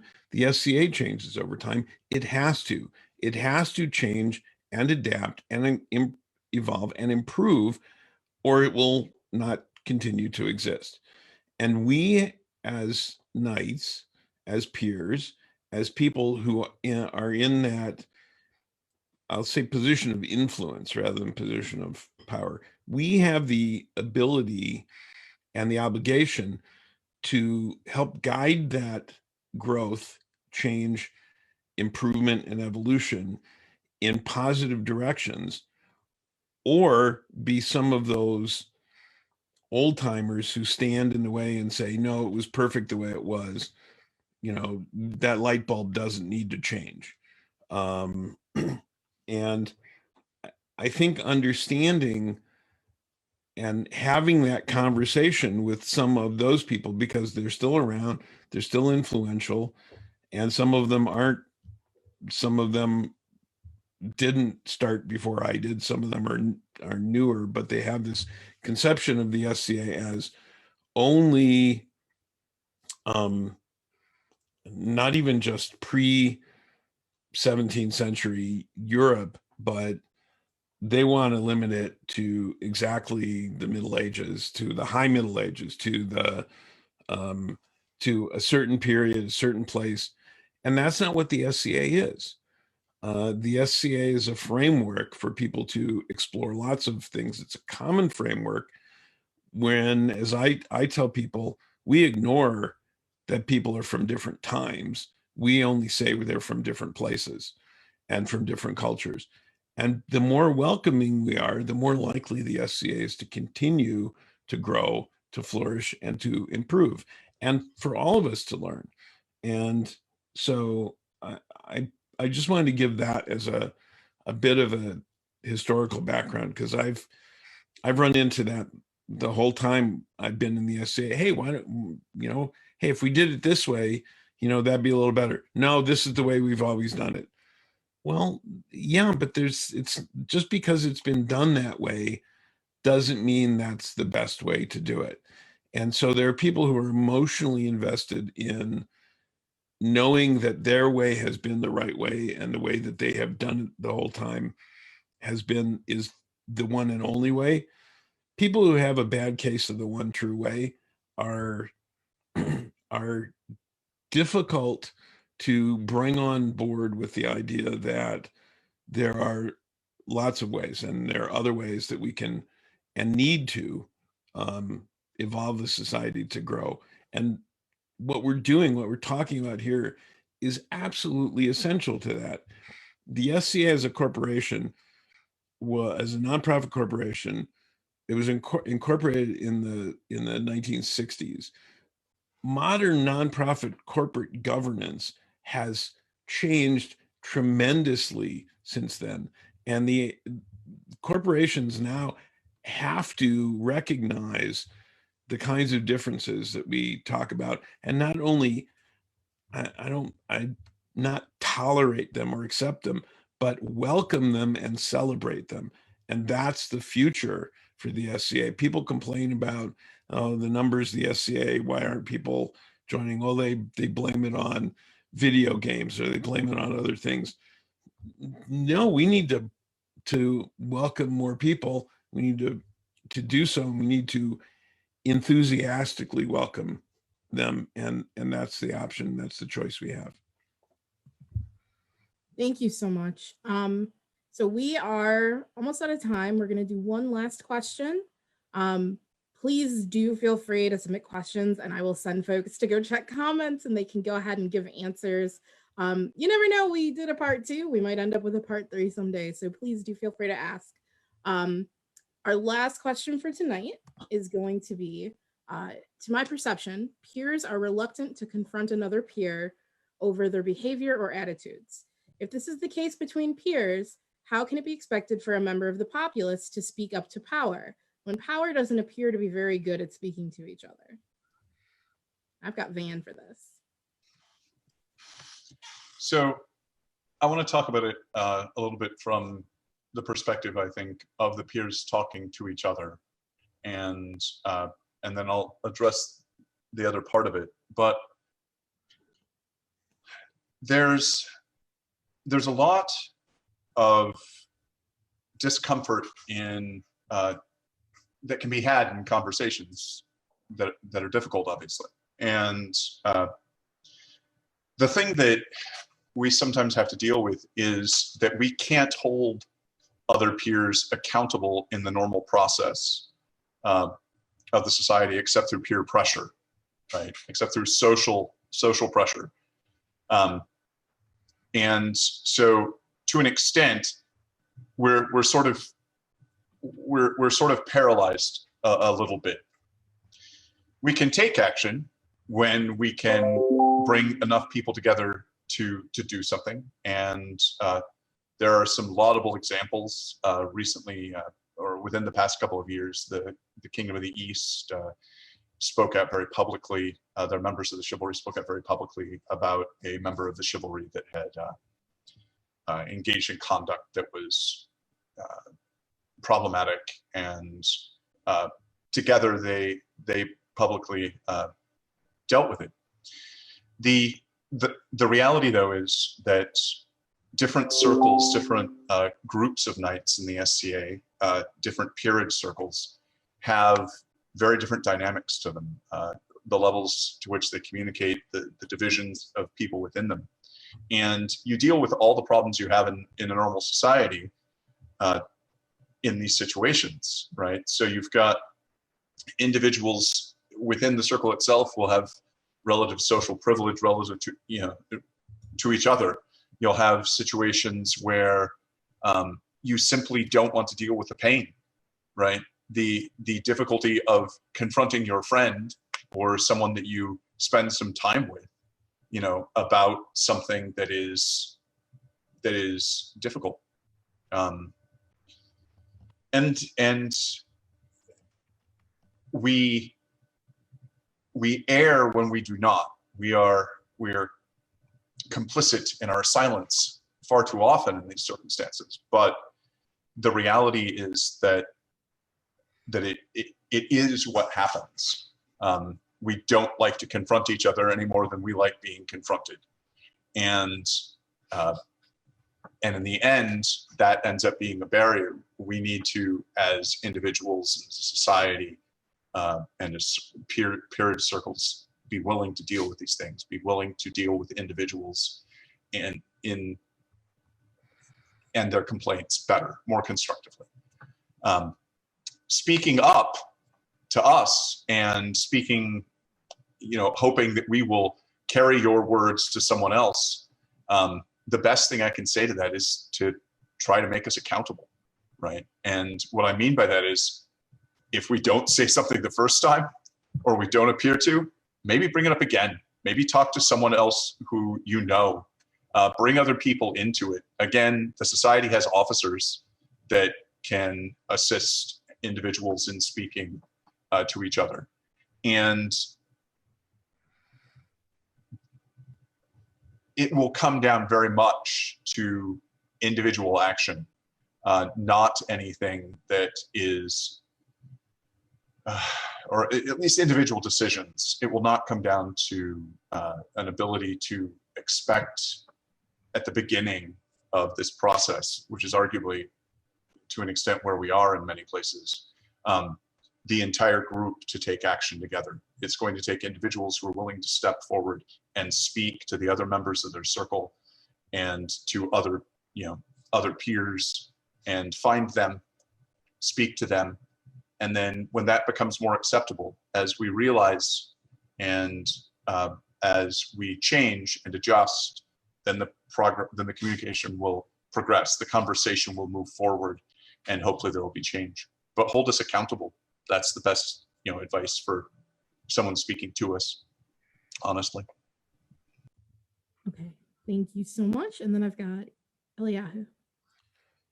So,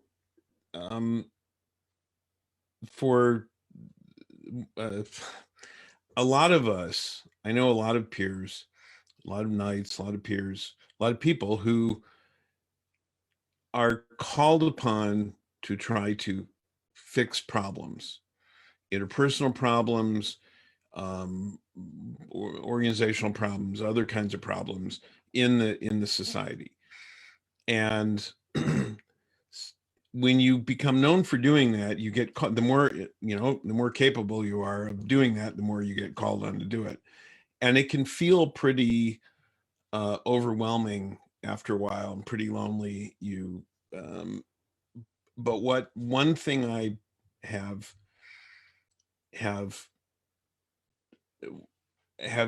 taken some comfort in, joy in, is that there are more people.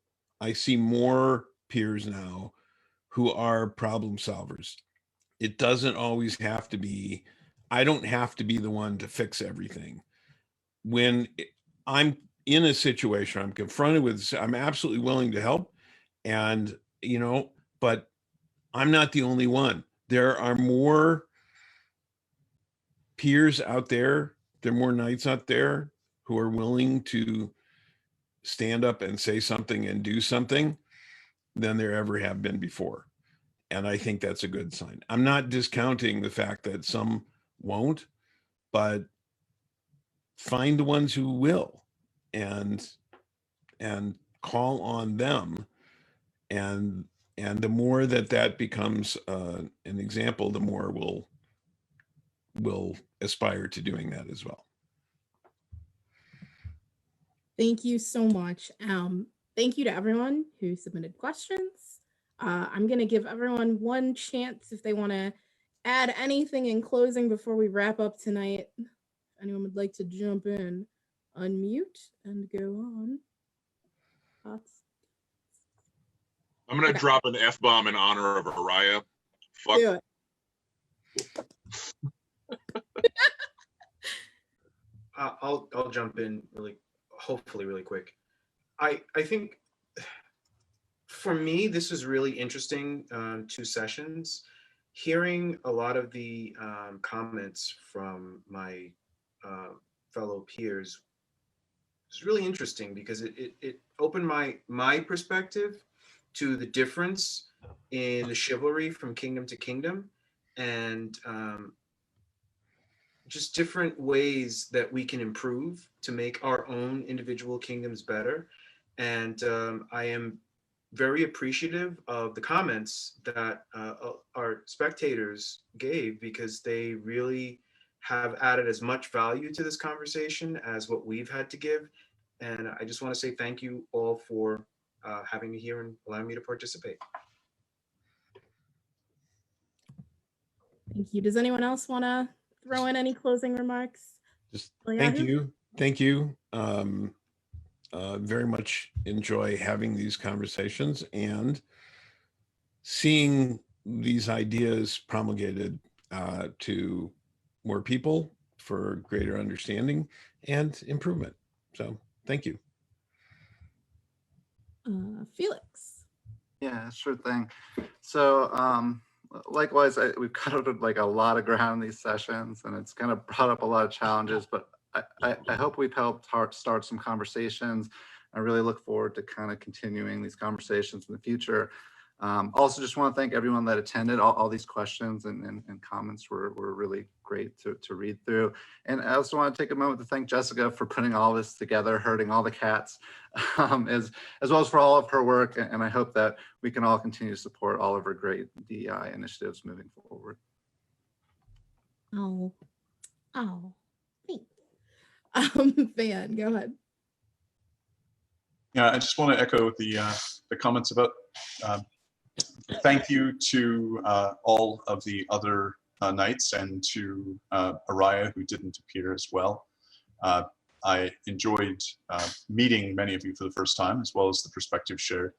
And also to everyone that sat through and listened to me ramble on and everyone else speak, and all of our various efforts to try to address a very difficult and very important subject that I think is necessary for the SCA's growth. And coming out the other side of it will make us all better as a society and as individuals. And also, thank you, Zahra, for your time as always. Does anyone else want to jump in, or I think we're good? All right. Thank you all so much for doing this with me. Ryan knows that she has my eternal gratitude.